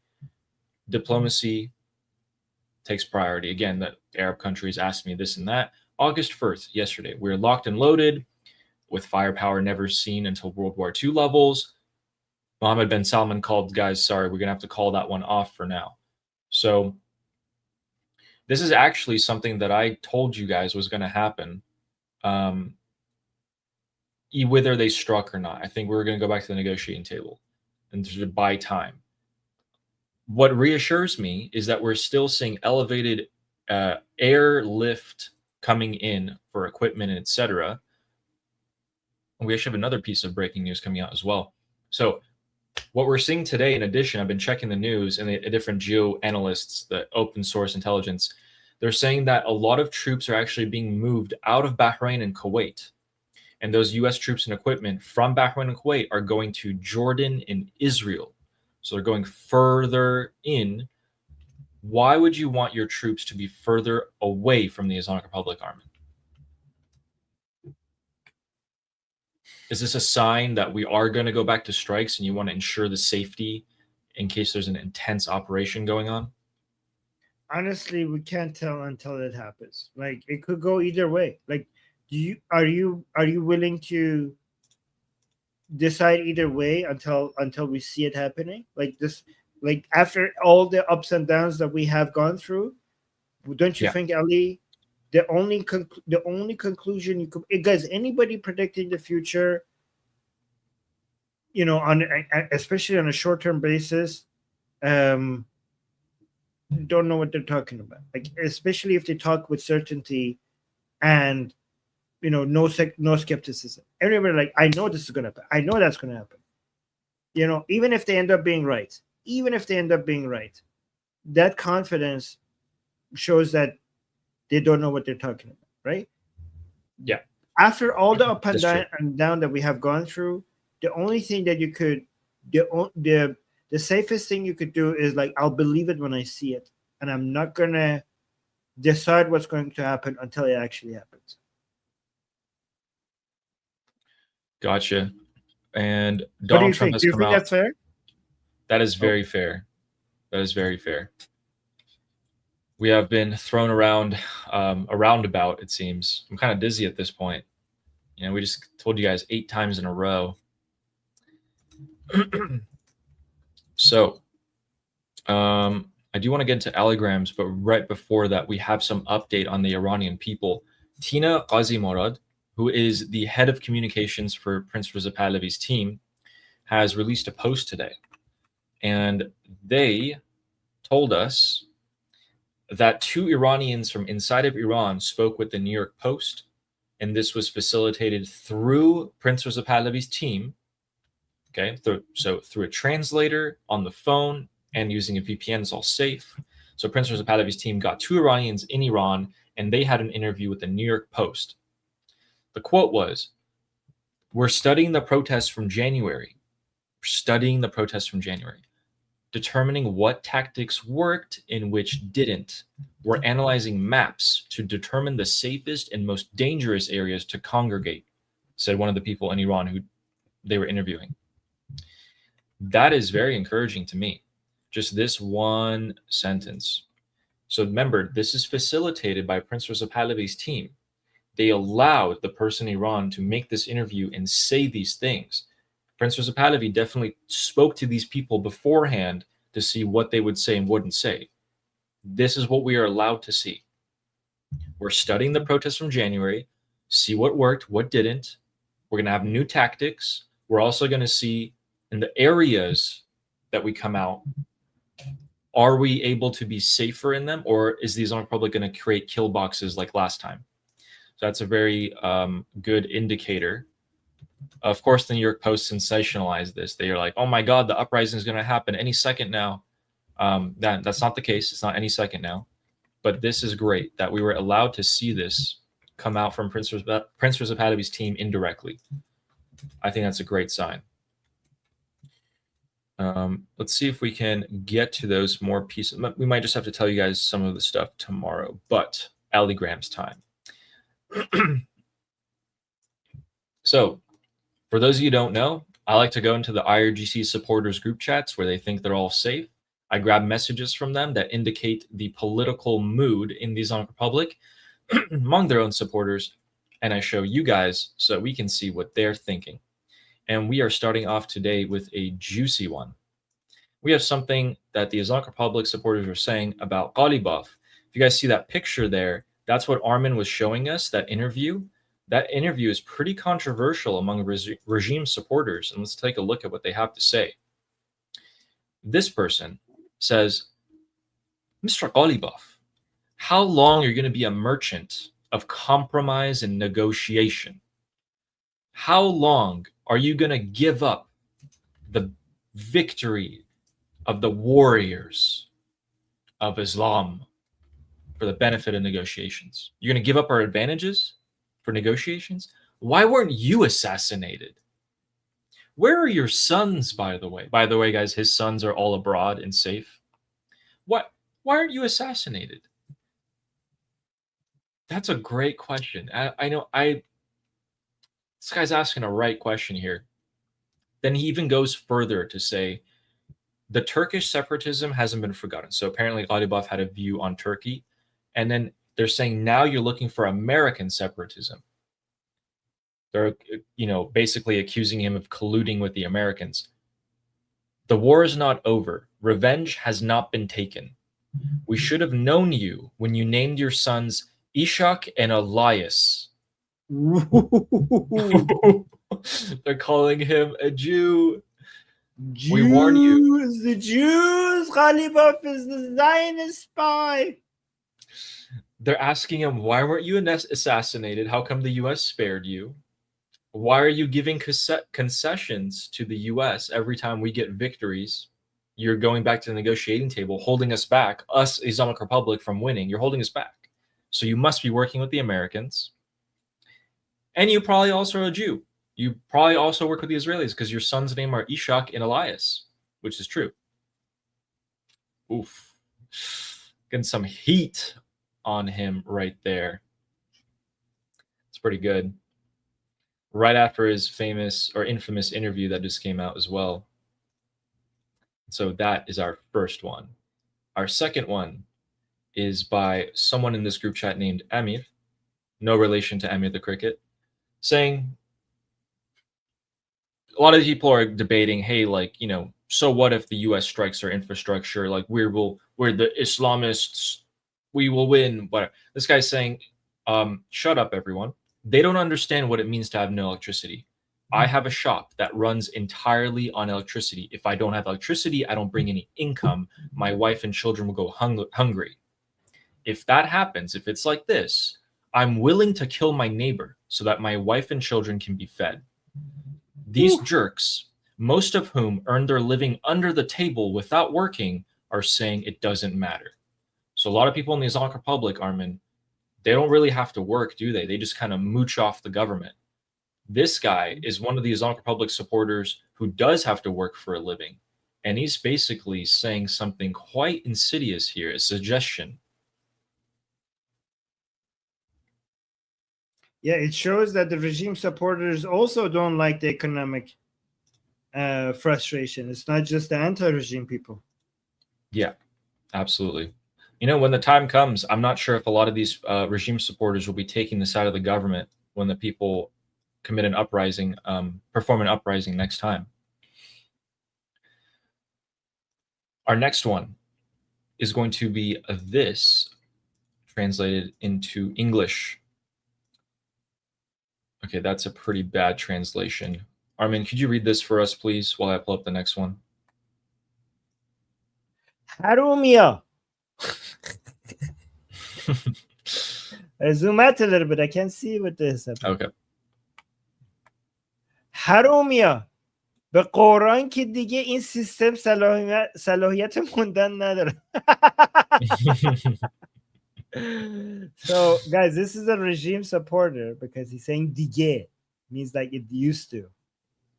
He's saying, you bastards, I swear upon the Quran that this regime has no right to survive anymore. So we know he's a regime supporter because he's saying anymore, as if like until now it did. But upon this, so this is a regime supporter that is giving up on the regime, and like not because of killing the Iranian people, not because of the executions, not because of all of that, but because they're giving in to the Americans. They are negotiating with the Americans. Excellent. This is again, you know, I saw this coming. Oh my God. 5 years ago, started saying that this will happen, that the regime supporters will turn against the regime one day because of their high expectations against Americans and Israelis. Holy crap. I can't believe how that is actually happening. Yeah, so these are some pretty good ones that I was able to find today. That's People a good are one. pretty I love pissed that. off. Yeah. Do you want me to send you that? Yeah. But All right. قرآن دیگه این سیستم صلاحیت موندن نداره. حرومیا. And we have our next one. And this one is once again going to be addressed to Mr. Ghalibaf, the head of the Islamic Republic at the moment. And he's going to be making fun of him. So he said, this is what Ghalibaf is going to tell us next time. Okay, Ghalibaf is going to come out and he's going to say, on March 10th, the MOU, I had the staff of Moses in my hand. I threw it on the ground and suddenly a sea of revolutionary people poured onto the streets. If the extremist hardliners in the Islamic Republic bother me, I'm going to release the staff of Moses until it becomes a dragon and everyone runs away. Thank you for your attention. We'll see what happens. In his speech, Armin, Ghalibaf was saying that he was the one that made the Islamic Republic supporters come out in the streets. This guy is making direct fun of him by comparing him to Moses with the staff of Moses. More jabs at Ghalibaf. Can I see read the the Farsi? Persian version? Yeah. Yes. Persian version. Persian version. دهم اسفند عصای حضرت موسی دست من بود آقالیباف به زمین زدم و ناگهان دریایی از ملت انقلابی به خیابان ریختم. اگه تندروها اذیت کنن عصای موسی رو رها میکنم تا اژدهاشو مردم رو بخوانم. Okay, so he's basically توجه شما میتونیم خواهیم تو. So he's basically saying that Ghalibaf is acting like he's the prophet, like he's Moses, right? Yeah. But a Jewish prophet. Yes. Interesting little jabs at Ghalibaf. Even though he's been trying so hard to get people to attack other people, every time he comes out and speaks, the people are reminded of just how much they hate him. So, our next one here is in response to a piece of news that the state media gave about opening up the Strait of Hormuz and the negotiations. This guy is saying he's really mad that the Islamic Republic isn't giving him correct information. A lot of these people, the regime supporters, actually have to get their news from foreign media if they wanted to get precise, correct information. The Islamic Republic censors and filters it. So this guy's saying, why can't just interview the Minister of Foreign Affairs, interview Arakchi, publish it on this channel? Is that too hard? You can interview any of them. Any of them. Just interview someone in the Islamic Republic with some power, publish the interview. There's no need to say an informed source told us. Why doesn't the person in charge say so directly? In my opinion, he's kind of jealous of us. We get our news directly from CENTCOM, Brad Cooper, Donald Trump, Bibi Net. This guy's like, why do we never get the officials to come and tell us the news themselves? If you guys notice, it's not Ghalibaf that comes out and announces news. Arakchi doesn't do it either. It's always the state media, so people can't attack Arakchi and Ghalibaf directly. They direct their anger towards the state media. And this guy knows that. And we have two more for you guys. This one from Hossein Shams. This guy's saying Arakchi is the minister of the humiliation of negotiations. He's a humiliating minister. And he has now announced that he has reached an understanding with Oman on the Strait of Hormuz, and that will be announced soon. So Trump is telling the truth. Trump is telling the truth. Oman is a U.S. mediator and negotiated with Arakchi on behalf of the U.S. regarding the strait. So when the foreign ministry comes out and says, we're not talking to the U.S., we're talking to Oman, it's the same thing. We're talking to the U.S. And Arakchi is making deals with the U.S. I'm seeing a few guys, keep in mind, 90% of the messages in these group chats are just stupid Durkas. The other 10% are like, guys, we're losing. Wake up, everybody. No one listens to them. It's great.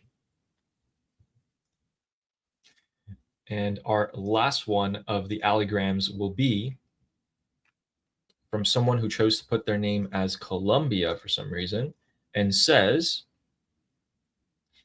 the real war is the one people are fighting for their livelihoods, so their economic livelihood. This powder keg of discontent is going to explode somewhere if the economic situation doesn't change soon, and it can't be contained. Armin, what is he implying with this statement? Can I see the Persian version? Absolutely. Guys, what is he implying with this? جنگ اصلی جنگ معاش هست که مردم دارن انجامش میدن. این انبار باروت نارضایتی یه جای منفجر میشه. اگه اوضاع اقتصادی خیلی زود تغییر نکنه و دیگه نمیشه جمعش کرد. So I think the real war is not the war with the Americans and Israelis. That's not the real war. Yeah. The real war is the war for daily living. Yeah. Just to be able to live on a daily basis and the Iranian people are doing that. They're doing that war. So you guys, everybody's paying attention between the war between the Islamic Republic and America and Israel. That is not the real war. The Iranian people are struggling to be able to live on a daily basis. That's the real war. And then he continues and says, so this storage of gunpowder of Powder keg, the parakeet of the Iranian people being angry will one day explode. Yeah. One day explode. With the economic conditions, we're going to have an explosion of the wrath of the Iranian people. And then when that happens, there's no holding it back. So he's warning that because of the current economic situation, there will be an uprising. Yeah, okay. Yes, an uprising. Yes, yeah. An uprising. So that's what we've been saying. The economic situation is going to force an uprising, whether the people like it or not. People have to fight for their survival.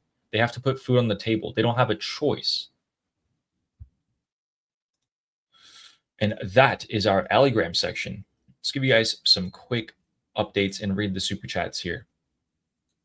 The Iraqi security forces are once again in the streets of Baghdad and once again arresting people. This time, they're actually going after Fatimun and Zainabun, who have networks in Iraq apparently through pilgrimages.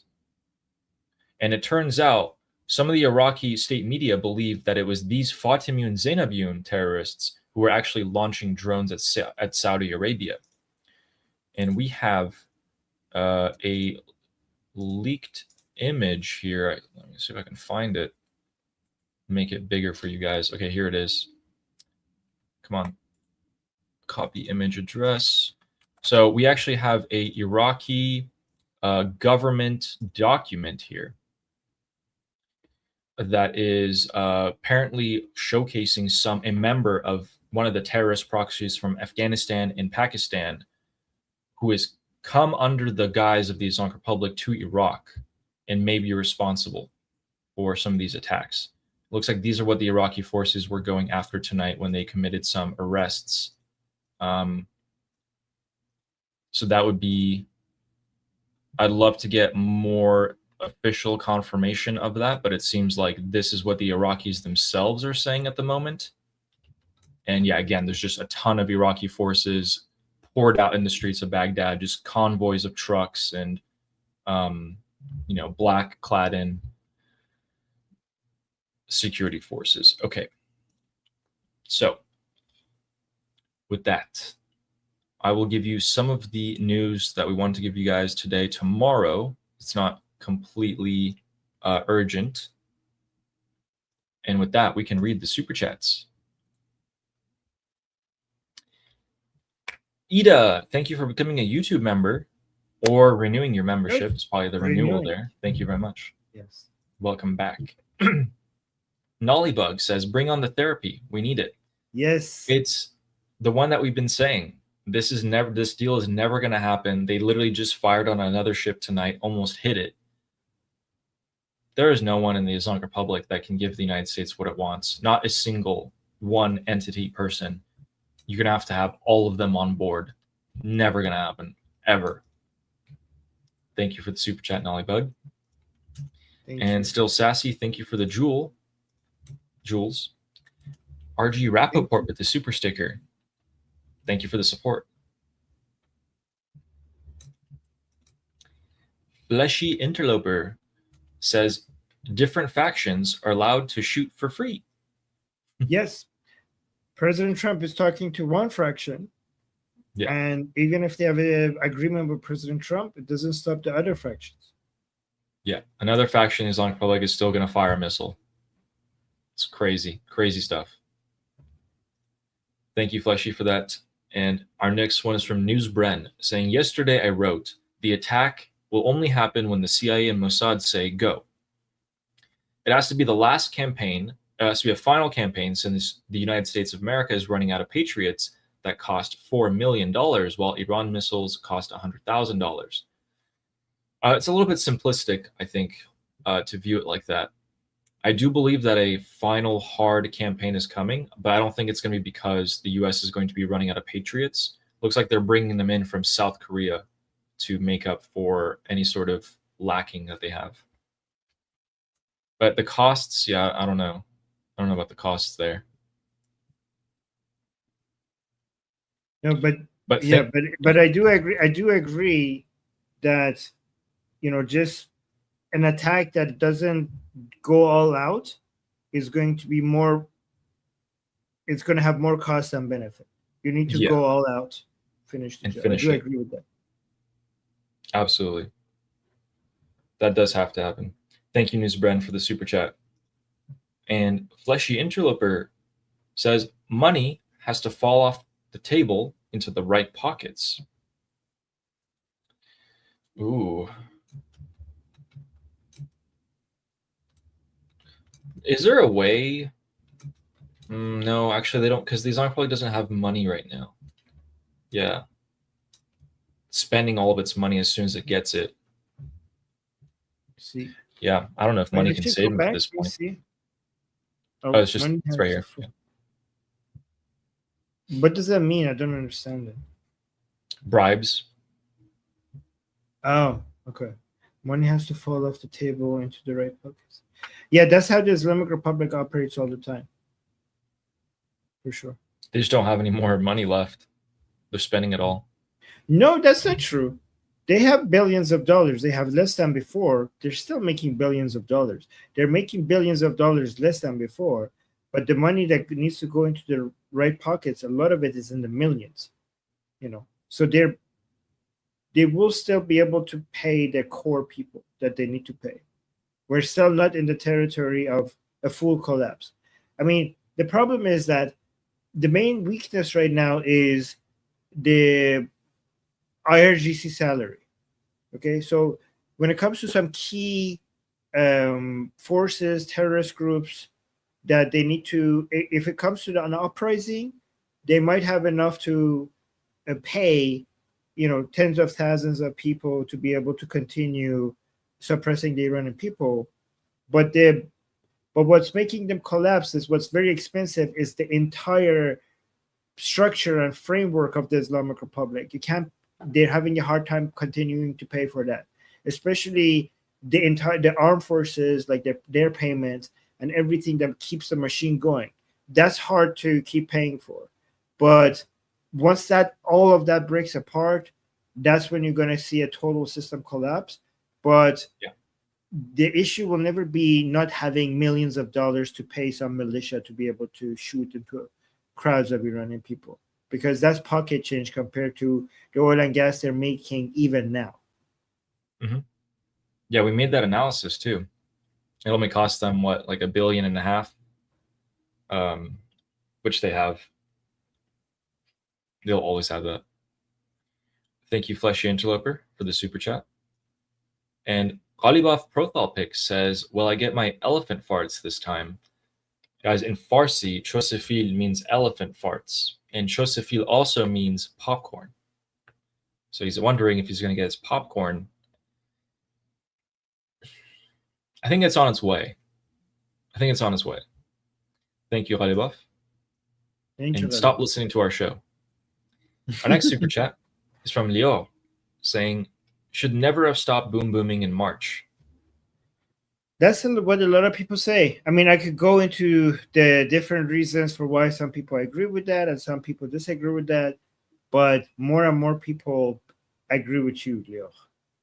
Yeah. I mean, this is the 8th time that this cycle has continued, and so it's wearing down people. Even Saeed Ghassan came out today and said stopping the ceasefire in March was a mistake. He said that explicitly.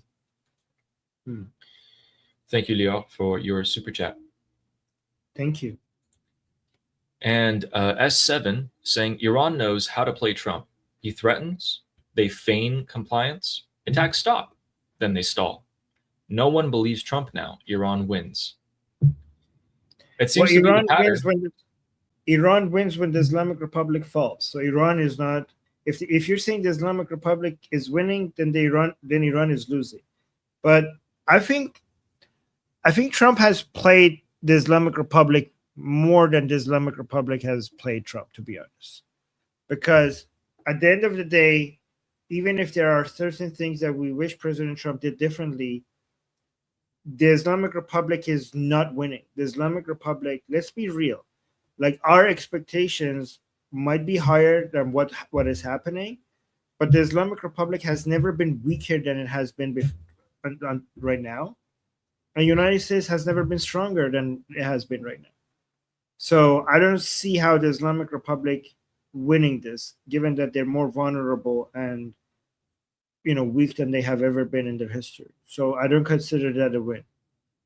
And S7, you know why Armin and I stick to that point about how the Islamic Republic actually is in a worse off position, a much worse off, because we're able to focus and see inside of Iran and what's happening inside the Islamic Republic. A lot of analysts out there on YouTube will just focus on U.S. foreign policy and what it's affecting the U.S. They're actually not looking at what's happening inside Iran. We are. Thank you for that super chat. And our next one is from Fenestras, saying Trump is making the USA look like a fool. 5 times of empty threats is 4 times too many. Very much of an expected super chat here. I don't think the US is looking like a fool. Okay. I mean, I do think that the Americans. So some people say that it doesn't matter what it looks like. No. I'm not. No, we want to read your super chats, right? I think I'm actually going to agree with you somewhat here, because some people say optics don't matter. Optics matter a lot. Optics are soft power. Soft power is something that the United States and all other countries invest in. If optics didn't matter, why would the United States spend billions of dollars? Optics is partly why the United States won the Cold War. Optics gives you leverage. Optics is very important. So some people think optics is everything. It's not. Like your hard power, your economic power, your military power are extremely important, but your soft power is also as important. So if you make a threat the first time and you don't follow through, you could say psychological war games, 5D chess, art of the deal. Second time, you might say that. Third time, you might say that. Fourth time, you're pushing it. Fifth time, it's going to end up being ridiculous, right? It is ridiculous. You might say, if you want to defend it, you might say that there probably something is happening behind the scenes that justifies all of this.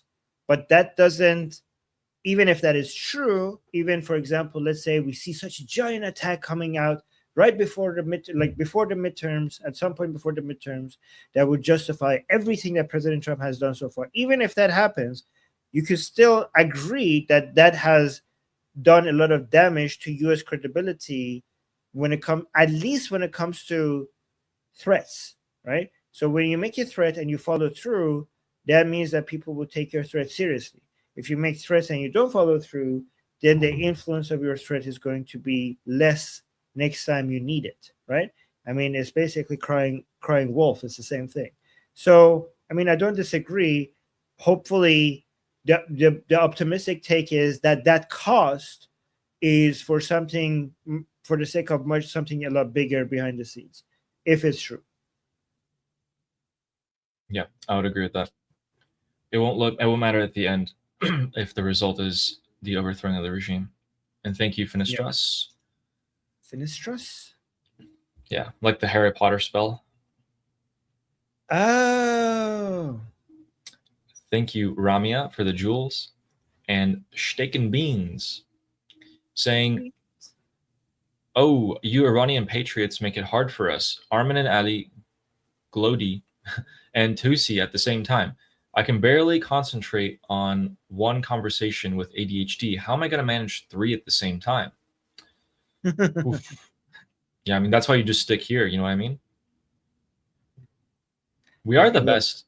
We are the best coverage. We do go into the most amount of depth.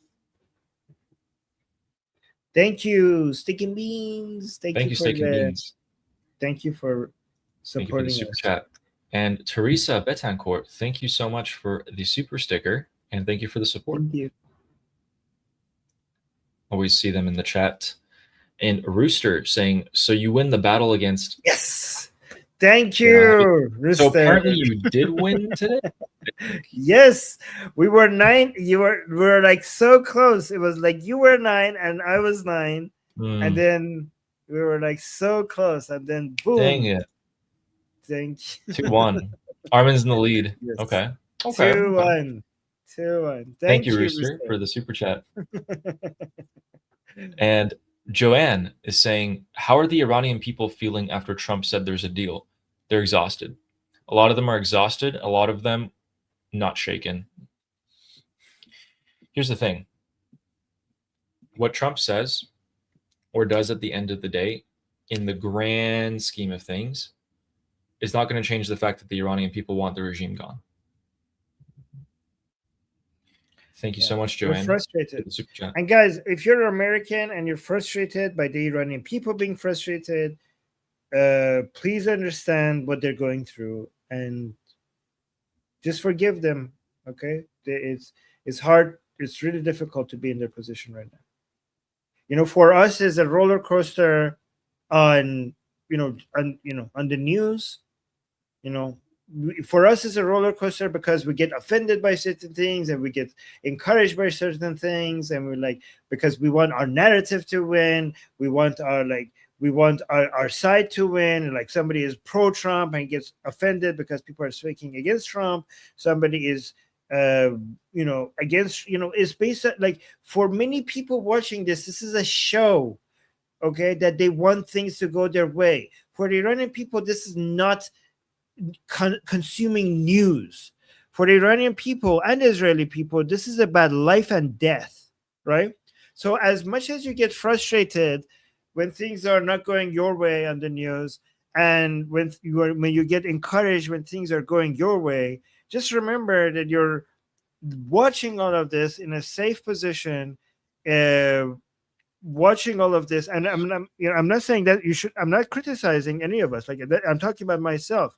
I'm just saying, for us, we're so far away from what's happening, and most of this is just, like, I don't know. It's just basically, it's not the same. Like, we don't have as much to gain and lose. For the Iranian people, this is not about, their side winning or them getting offended by somebody, or just getting happy that somebody is supporting their narrative, or getting happy because somebody is agreeing with them, or getting angry because somebody is saying something wrong. For them, this is about the difference between a prosperous Iran or living in absolute hell. That's what it is. So if you see them coming out and saying something against the president that you like, or against the narrative that you agree with, just be patient and just understand that they're dealing with something that so many people will never even understand. Yeah, completely different atmosphere. I would say no one in Iran is feeling good. Like, you can't say anyone is having a good mood at all at any point. But thank you, Joanne, for that super chat. And Fenestra says Armin is winning the super chats. Yes, for today. For today. Wait, Fenestra, why were you on Ali's side? The hell? Heck why were yeah. you on that side for? Yeah, she went to your side for super chats, and then when she was done with super chats, she came back to my side. What are you like? What? Like, what the hell is happening? Like, what have I done? That's so funny. Okay. Well, I highlight your comments, I pay attention to you, and then you backstab me like that. Excellent work. Just as I instructed. Okay, thank you for that super chat. And our next one is from Tractor, saying USA will give Hormuz to the IRGC and back down. See? No, I can't ever see that happening. I'll be honest with you, Tractor. I don't think I can ever see that happening. Yeah, that's never gonna happen. Because I mean, it's multiple times that we've been here. The U.S. would have just given them the Strait of Hormuz by now. I don't think they would have tried to keep on fighting it. So the U.S. wants free flow of oil. I can't speak, but thank you for the super chat. You're gonna be proven wrong. I promise you're gonna be proven wrong very soon. We already saw a ship almost get hit tonight. And our next super chat is from Nuala, saying, I look forward to this each day. You both give such solid breakdown. Thanks for all you do and keep up the great work. Thank you. Thank you. I appreciate you saying that. That's very sweet. Armin and I get very frustrated, and then we're like, okay, throw aside the emotion. Let's think about what's going on. You know, who's winning, who's losing still, what's happening. And then we're like, okay, now we can speak. I'm just like, oh.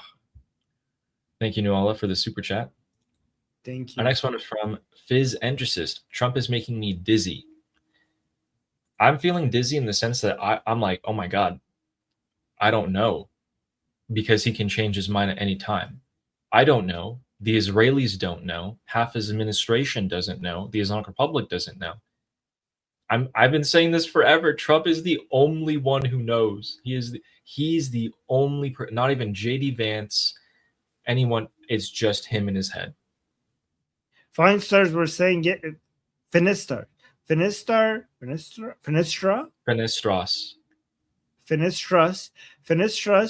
was saying yesterday that I don't think Trump even knows. Okay. That's what. Thank you, Fizz. See, Finistras, I even pay attention to what you're saying because I'm trying to see what you people like you are thinking, and then people like you, and yes, your people, salty people.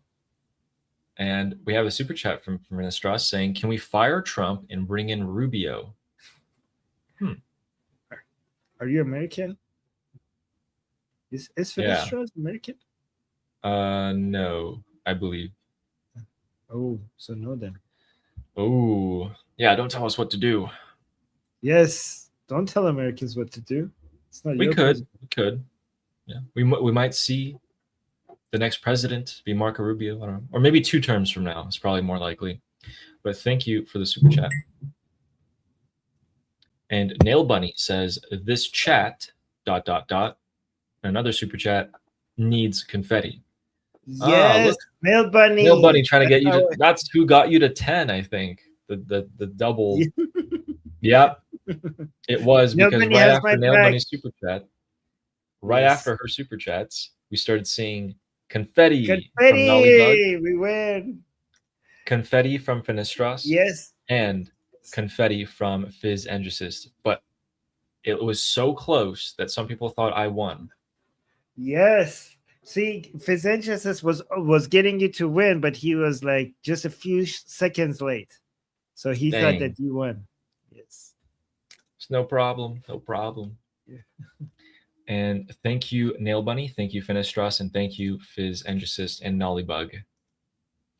Thank you all for keeping an eye on the race, as well as Amir the Cricket with the confetti as well. Thank you so much. Celebrating. Thank you, Amir.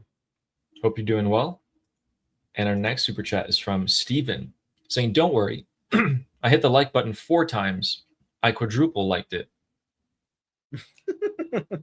Wait, so if you hit it 4 times, you haven't liked the video?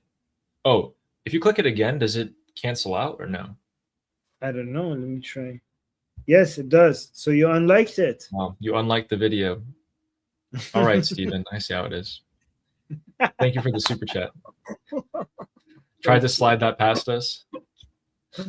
Oh my God. And our next super chat is from Finestras saying, "And I won the bet, by the way." Finestras bet, I think yesterday or the day before, that Trump would not go ahead with the strikes this weekend. So technically, she was right. Yep. Thank you for that. One of these days, you're going to be wrong. You're going to be wrong. One of these days. Yeah, Finestras, you're like the Islamic Republic. We just need to. One of these days, you know what the problem? You know what the problem is, Ellie? One day she's going to be wrong, and she's going to be happy about it. So we can't even celebrate her being upset about being wrong. Damn it. Finestras is like the Islamic Republic. that has to win every time, and we only have to Oh win my one God. time. I'm just saying. See, Finistres, you gave him super chats, and she's saying you're like the Islamic Republic. This is what she gets. This is what she gets. The person that you supported is telling you that. And our next one is from Ninja Rooster saying, "So I guess I was late for the super chat race today, then, huh?" Yes. Actually, I think you contributed to it earlier. This Yeah. is like an excuse. Yeah. Wait. What are you talking? Yeah, he gave it. You gave two super chats before that. What do you mean? Yes, and thank you, Rooster. Thank you, and you, Ah. and also thank you for the big super chat. That was very generous. Thank you. And our next one is from News Bren saying, or Trump is Biden plus amphetamines. Absolutely. You're absolutely correct. Yes. I can't argue with that. Yeah, that's a good point. Thank you, News Bren, for the super chat. Thank you. And Nail Bunny saying UK's suddenly cooperating. Diego Garcia base prescribing IRGC, which is not in out of the goodness of their hearts. Assurance must have been given. I said that a week ago. Wow. Good job. Thank you, Nail Bunny, for the super chat. Real strange. Thank you. Marsha, thank you, Nail Bunny. And Marsha, thank you for the jewels. CJ says, look at Vietnam. Bombing didn't matter. Negotiating didn't matter. It's up to the people on the ground to make what they will of this opportunity. Yes. So let's support them. Let's support them a little bit more. Matter. What Vietnam bombing did matter. If it wasn't, guys, United States won the Vietnam War because of the bombing. Last time I checked, Vietnam is not a communist country anymore. And I know they have communist symbols there, but it's a very capitalistic country thriving because of the bombings, and it's a major U.S. ally in East Asia. So bombing did work in Vietnam, and United States won the Vietnam War because you have to zoom out and look at what the effect of things in the long term. I have an audio for you guys. I'll show you just a second. Thank you, CJ, for the super chat. Let's take a look at what Donald Trump said again on Air Force One today. I can't pause this. He said, the Crown Prince. I said, what would you rather do? Would you rather have us do this or not? They said, we would much prefer a deal as opposed to an attack, because you don't know where these attacks lead. I mean, will they be flooded with people pouring into their country and disaster? A lot of bad things can happen. Yeah. Well, he said he talked about the Crown Prince. He said that Mohammed bin Salman directly told him that he prefers to make a deal. Oh my God. So Donald Trump asked the Crown Prince of Saudi Arabia, do you prefer to make a deal or do you prefer to attack? Mohammed bin Salman directly said, I prefer to make a deal. In addition, he said that, I can go to that transcript again. He said, you don't know where these attacks lead. I mean, will the neighbors of Iran be flooded with people pouring into their countries? A disaster. A lot of bad things can happen.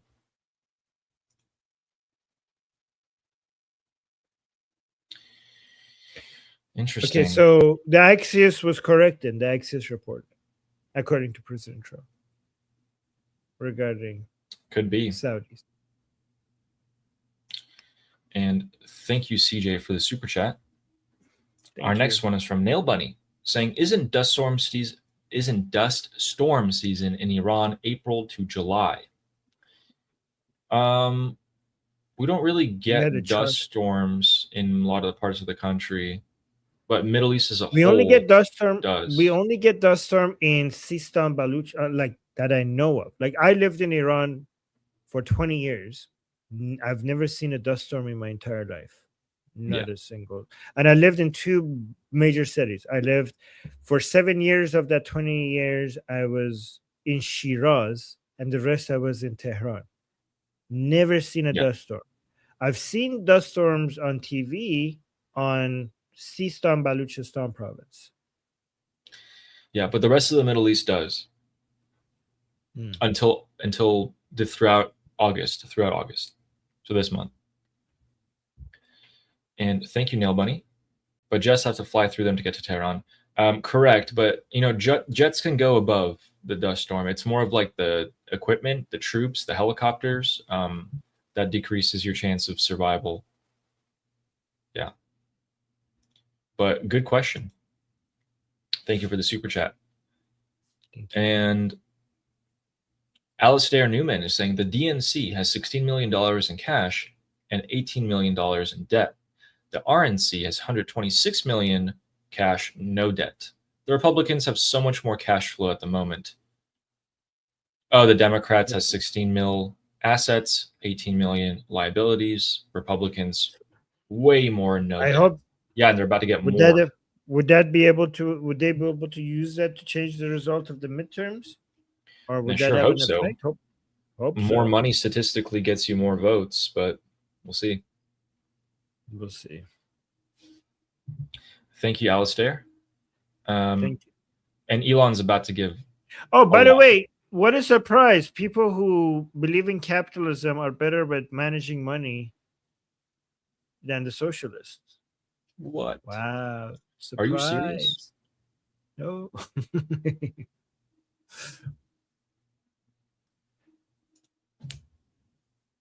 Huh.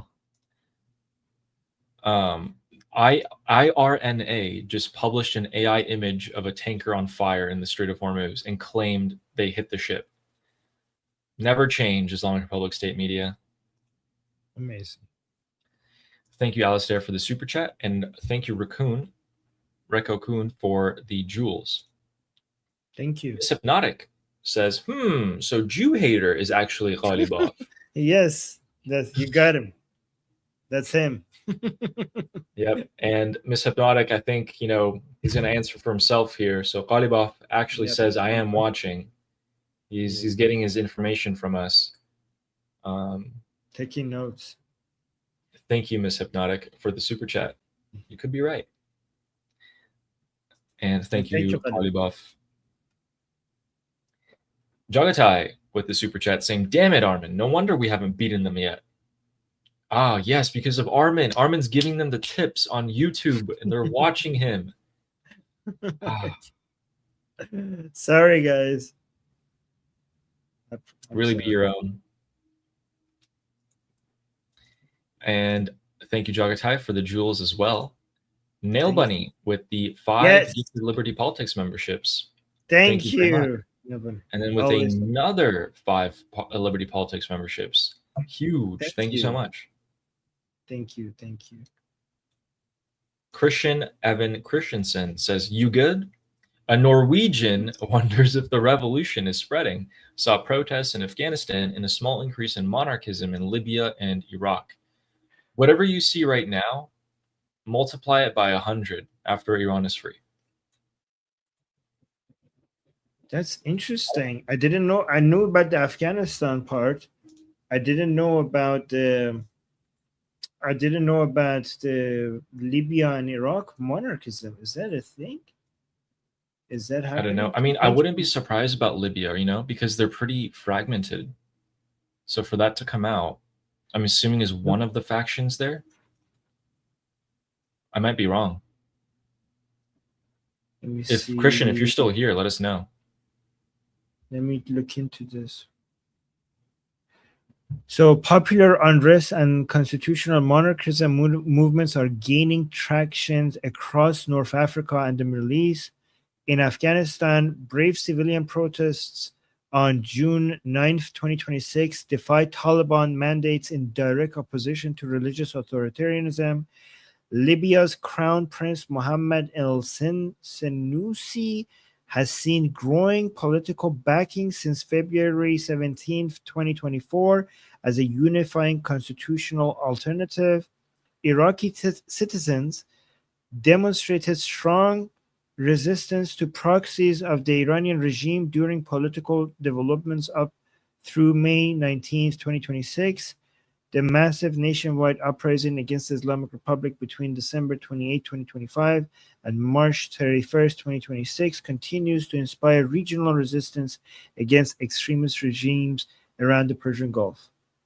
Well, thank you for that information. Thank you for that, Christian. Thank you. I don't think they're here at the moment, but thank you for that piece of information. And our next super chat is from Leo. Says, my puppy is now French. Do you like French. my hat? Yes. I don't know about the first part, but I like the hat. No, I like, guys. We love the French people. Just because we don't like the government, we do. Vive la France! We do. I don't know. We love the French. We just don't like the government or the policies. And yes, cute French hat. Missing a baguette. Or like, what else are you gonna keep adding? You added your name, the lion and sun flag, a hat. What's missing? It's pretty Oh, good. I know. What? Give it a gun.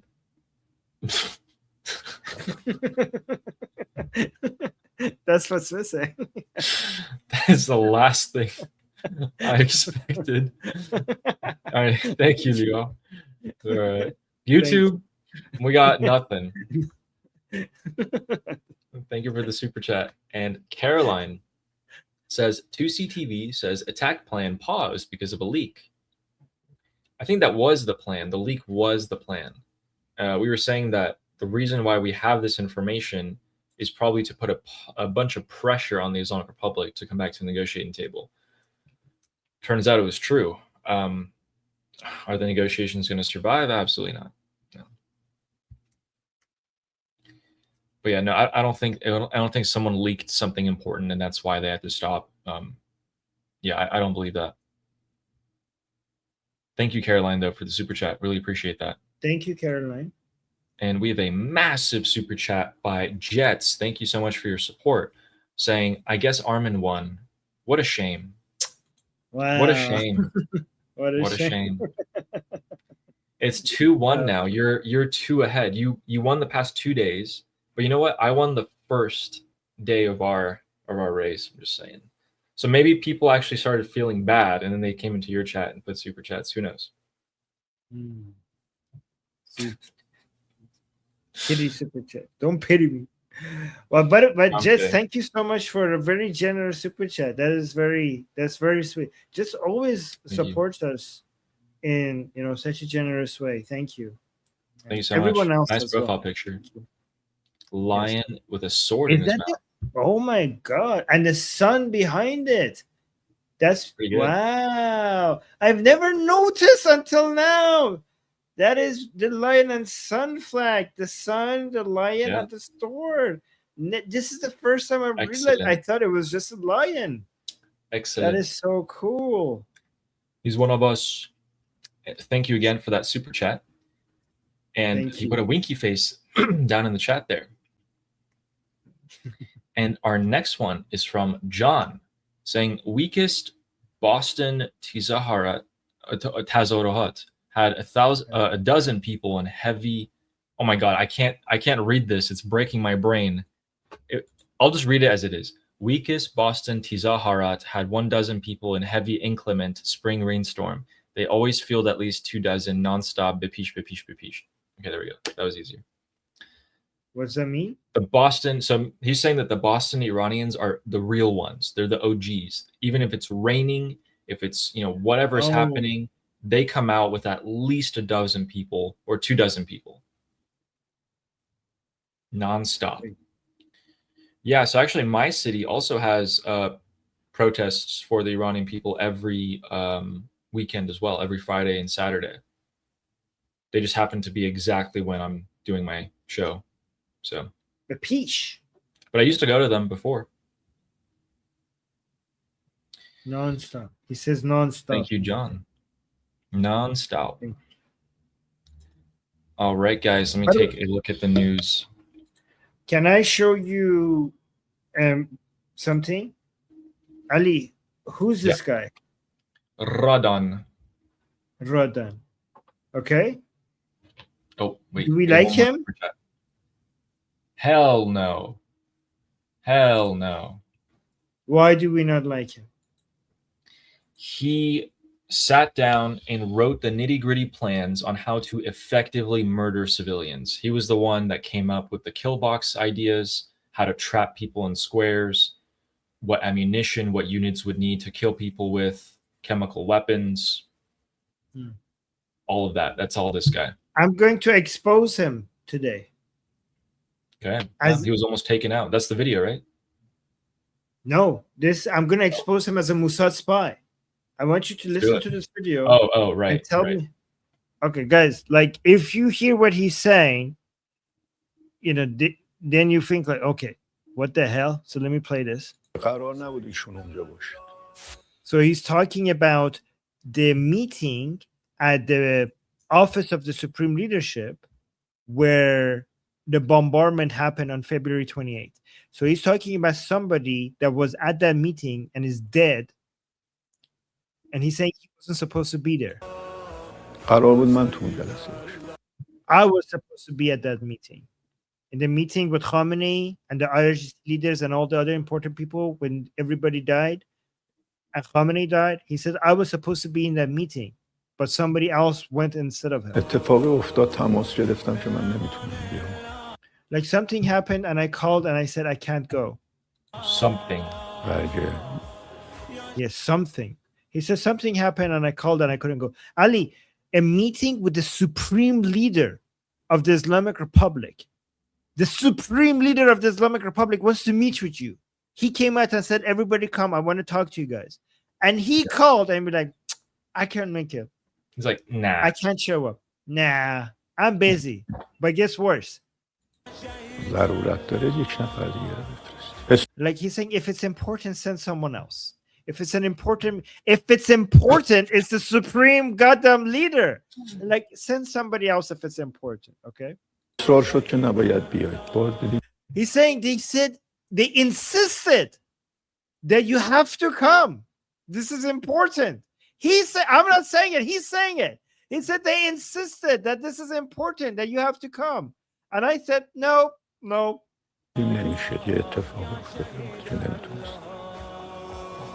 He said, like, I told him I can't. Something has happened. I can't come. So instead of me, they sent Rezai. Sardar Rezai went instead of me. Like, they didn't have Sardar Rezai's name when he arrived there.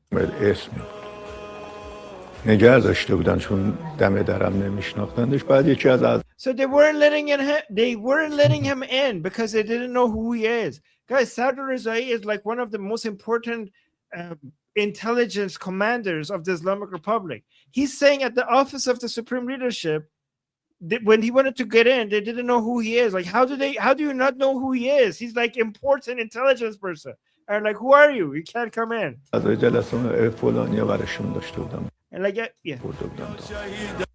So he basically, they called him and he like, yeah, let him in. He's with me. And he went in and he died because he was in, right? But this is crazy. They like, this man is saying, I basically didn't want to go. And they told me that you have to come. I'm like, nope, I'm good. And then everybody died. And then he's alive. So what the hell? Like, isn't this like, wouldn't this be so suspicious? Like, what? Interesting. Why were you so insistent on not going to a meeting that at the Supreme Leader's office, even though they insisted that you should come, and then you didn't go, and everybody died, and you're alive? Something happened, and I couldn't go, even though the Supreme Leader directly summoned me and insisted. Yeah. Something happened. I can't say. That would be the first question. I would have asked him. I'd be like, "What happened that you defied direct orders from the Supreme Leader?" Right. Something. Okay. Like, yeah, I was busy. Supreme Leader. What? I don't like. No, you have to come. This is important. Nah. If I was him, I wouldn't go if I knew that everyone's gonna die. Because there would be no repercussion. There's no consequences if they're all dead. Who's gonna say, like, I feel like, hey,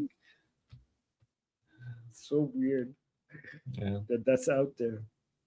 We have a couple more real quick. Christian Evan Christensen got back to us. Said, I am Ooh. here. Oh, they changed their profile picture. What will a liberal and conservative party in Iran stand for? You know any other monarchist creator in the other Middle East countries? I don't know any other ones, no. So I mean, you can find them. So in Iran, liberal means right-leaning. In United States, liberal means left-leaning. In Iran, it means right-leaning. And the reason for why it's okay. So in United States, so guys, classical liberal values in United States. Anyways, I'm not going to go into why in Iran liberal means right-leaning. I'm just going to give you the short version of it.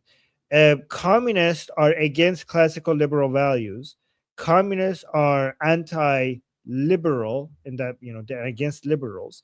And because the left-leaning people that we historically have to deal with in Iran were communists, and communists hate liberals, in Iran, the word liberal is associated with right-leaning, unlike in the United States, right? So conservatives are the liberals, technically. Right? Gotcha. Yeah. So, and also we don't like the way that people refer to conservative, liberal, or right-leaning in Iran is just patriots, mostly. Like, and it's not about religion, it's about being a patriot. So, and I think that's why Iranians are mostly right-leaning, because and they don't call it right-leaning. They don't see the right-leaning. They are more right-leaning, but they don't refer to it as right-leaning, because right-leaning to them seems like religious, and religious to them seems like Islam. So maybe they wouldn't use the word right-leaning. They would just use the word patriot. They're anti-left because to them leftism is communism, and Iranian people hate communism. But if they're anti-left, they don't categorize themselves as right-leaning, because they just refer to themselves as patriot. So it's not left and right in Iran. It's left and patriot. Right?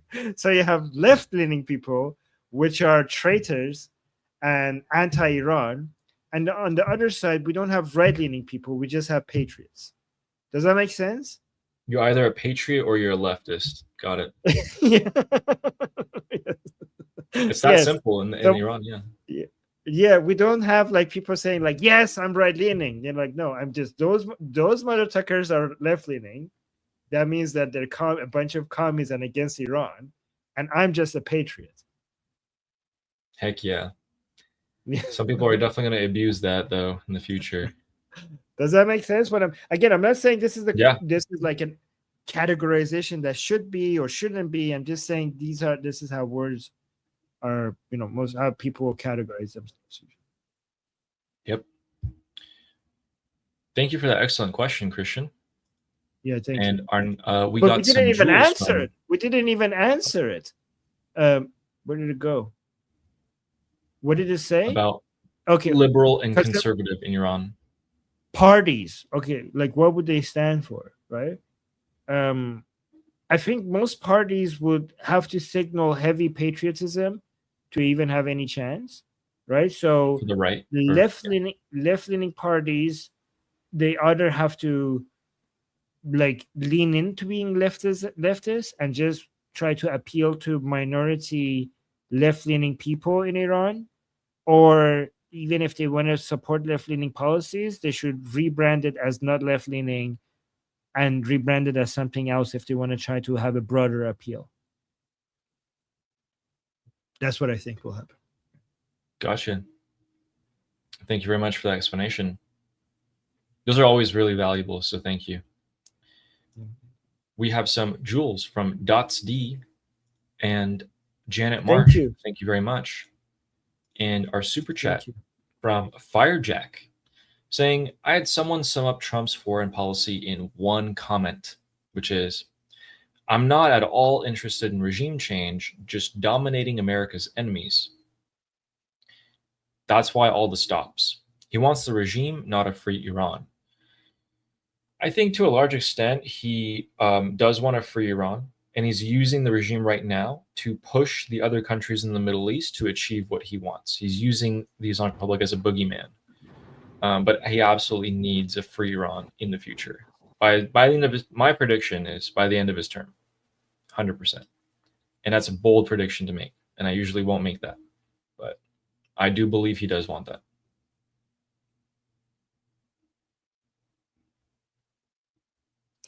Yeah, I mean, but here's the thing, guys. Like, does it really matter what Trump's wants, what he wants? It matters more what he does rather than what he wants. I mean, I do think that whatever he wants, he does care about the Iranian people. I genuinely do believe that.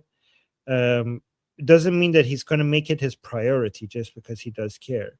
But he does care, and actions are more important than words or desire. What ends up happening is more important than what people's desires are. That's what I think. And you're agreeing, by the way, he's doing a thumbs up. Sweet. Thank you, Firejack, for the super chat. Thank you. And Mommy123 is asking, is Armin Shirazi? What about Ali Tafreshi here? Where's that? I am half Shirazi, half Tehrani. بچه شمرونم من. مامانم شیرازیه، بابام و خودم من خودم شمرون به دنیا آمدم. And so I was born in Shimron, part of Tehran. So did my dad. My mom was born in Shiraz, and I lived in Shiraz for 7 years. My childhood was in Shiraz. Tafresh is a small town near Salve or Qom or Arak. Nice. That's cool. Interesting. Thank you. I'm going to refrain from answering that, actually, just in case. So thank you very much for that super chat. Really appreciate it. My dad met my mom in Shiraz. My dad is a heart surgeon.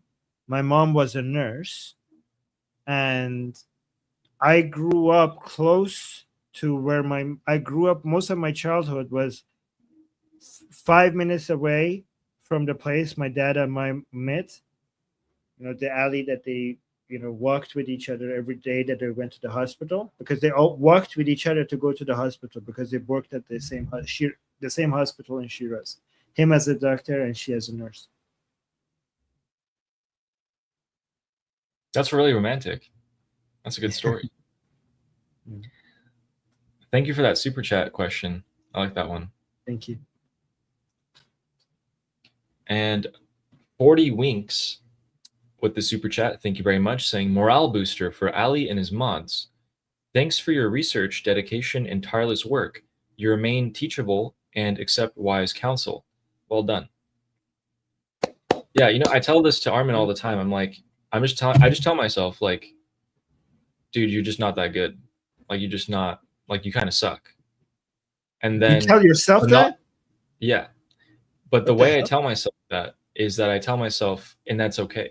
Like, I don't beat myself. It's not in a derogatory way. It's more of in a way of like, you can always do better. Like, you can always do something better and stop blaming your external factors, because there's always something that you can do about it. And so whenever someone tries to correct me or teach me something, I'm immediately like, okay, tell me. Let me see if that makes sense to me. It's not like, oh no, you're trying to challenge my knowledge or my ego or anything like that. It's just like, okay, tell me, and if I can make something better with that knowledge, thank you so much. It's not I don't beat myself up at all. Like, there's no purpose in that for me. That's similar to what I try to believe, is that I always try to believe that it's always my fault. And it's always my fault. So whenever things go wrong, I try to think this. instead of I sometimes fail at it, but instead of blaming other people, I always assume it's my fault. Yeah, Not like in what a if way. it's wrong? Yeah, I did something wrong. I shouldn't blame other people. If something is going wrong, it's my fault, and therefore it's my responsibility to fix it. Like, stop trying to look for blaming other people. Always assume it's your fault. It's your fault. Yeah, Because I always just blaming say, other people just removes their responsibility from me, and just points the finger at somebody and then wash my hands off of it. If I always assume it's my fault, then it will motivate me to find a solution. yeah. At the same time, But I not know in a other way people that, did something wrong. but not in a way that, like, for me to hate myself, right? Yeah. Is maximum acceptance of responsibility and maximum forgiveness of yourself for getting it wrong. Again, I'm not saying I achieve this, but that's my goal. Maximum acceptance of responsibility and also maximum forgiveness of you getting things wrong. That's what I'm aiming for. Yeah, it's like a little launching mechanism, little propellant. Thank you so much, 40 Winks, for the very kind words. Much appreciated. Thank you. And then real quick to the mods. Guys, I don't know if you guys ban. I'm not saying you did. I'm just saying if anyone insults me, it's okay. Don't ban them. But if they go after someone in the chat and they start like really attacking them, ban them. They start really attacking them and they're saying some like profanity, making people uncomfortable, they're gone. And if you don't know, just ask me and I'll look at the chat and see. And with that, that's pretty good. Wait, hold on. I need this. God damn it. You know the closing weight that I forgot what it is. I'm trying to slowly add Taiwan. Nail Bunny, help me out. Nail Bunny is here. How do we add Taiwan? And where do we add it? Jiaohe, was it? No, Nail Bunny, can you write it down? I'm not going to pronounce it right, so don't be picky with me. We're going to get the pronunciation right later. Let me just incorporate this in for now. Where's Nail Bunny? Nail Bunny, Taiwan. Give me Taiwan. Write it down. We had a pretty big there we go. We got it. right now in Egypt. In Egypt and Israel is a 5.5 earthquake. It's pretty big. Okay. All right. Jiayu. Taiwan Jiayu. Again, we're going to get the pronunciation right later. But for now, we're just going to try to work it in. So where do we add it in? Ukraine, Cuba Libre, Taiwan. Okay, right before America. Yeah. Okay. Yeah. So Israel Chai. Oh, guys, first. First. Don't forget to like and subscribe. Okay, now we do it. Israel Chai. Slava Ukraine. Cuba Libre. Taiwan Jiayu. Long Live live America. Javid Shah. Payende. Iran. See you guys.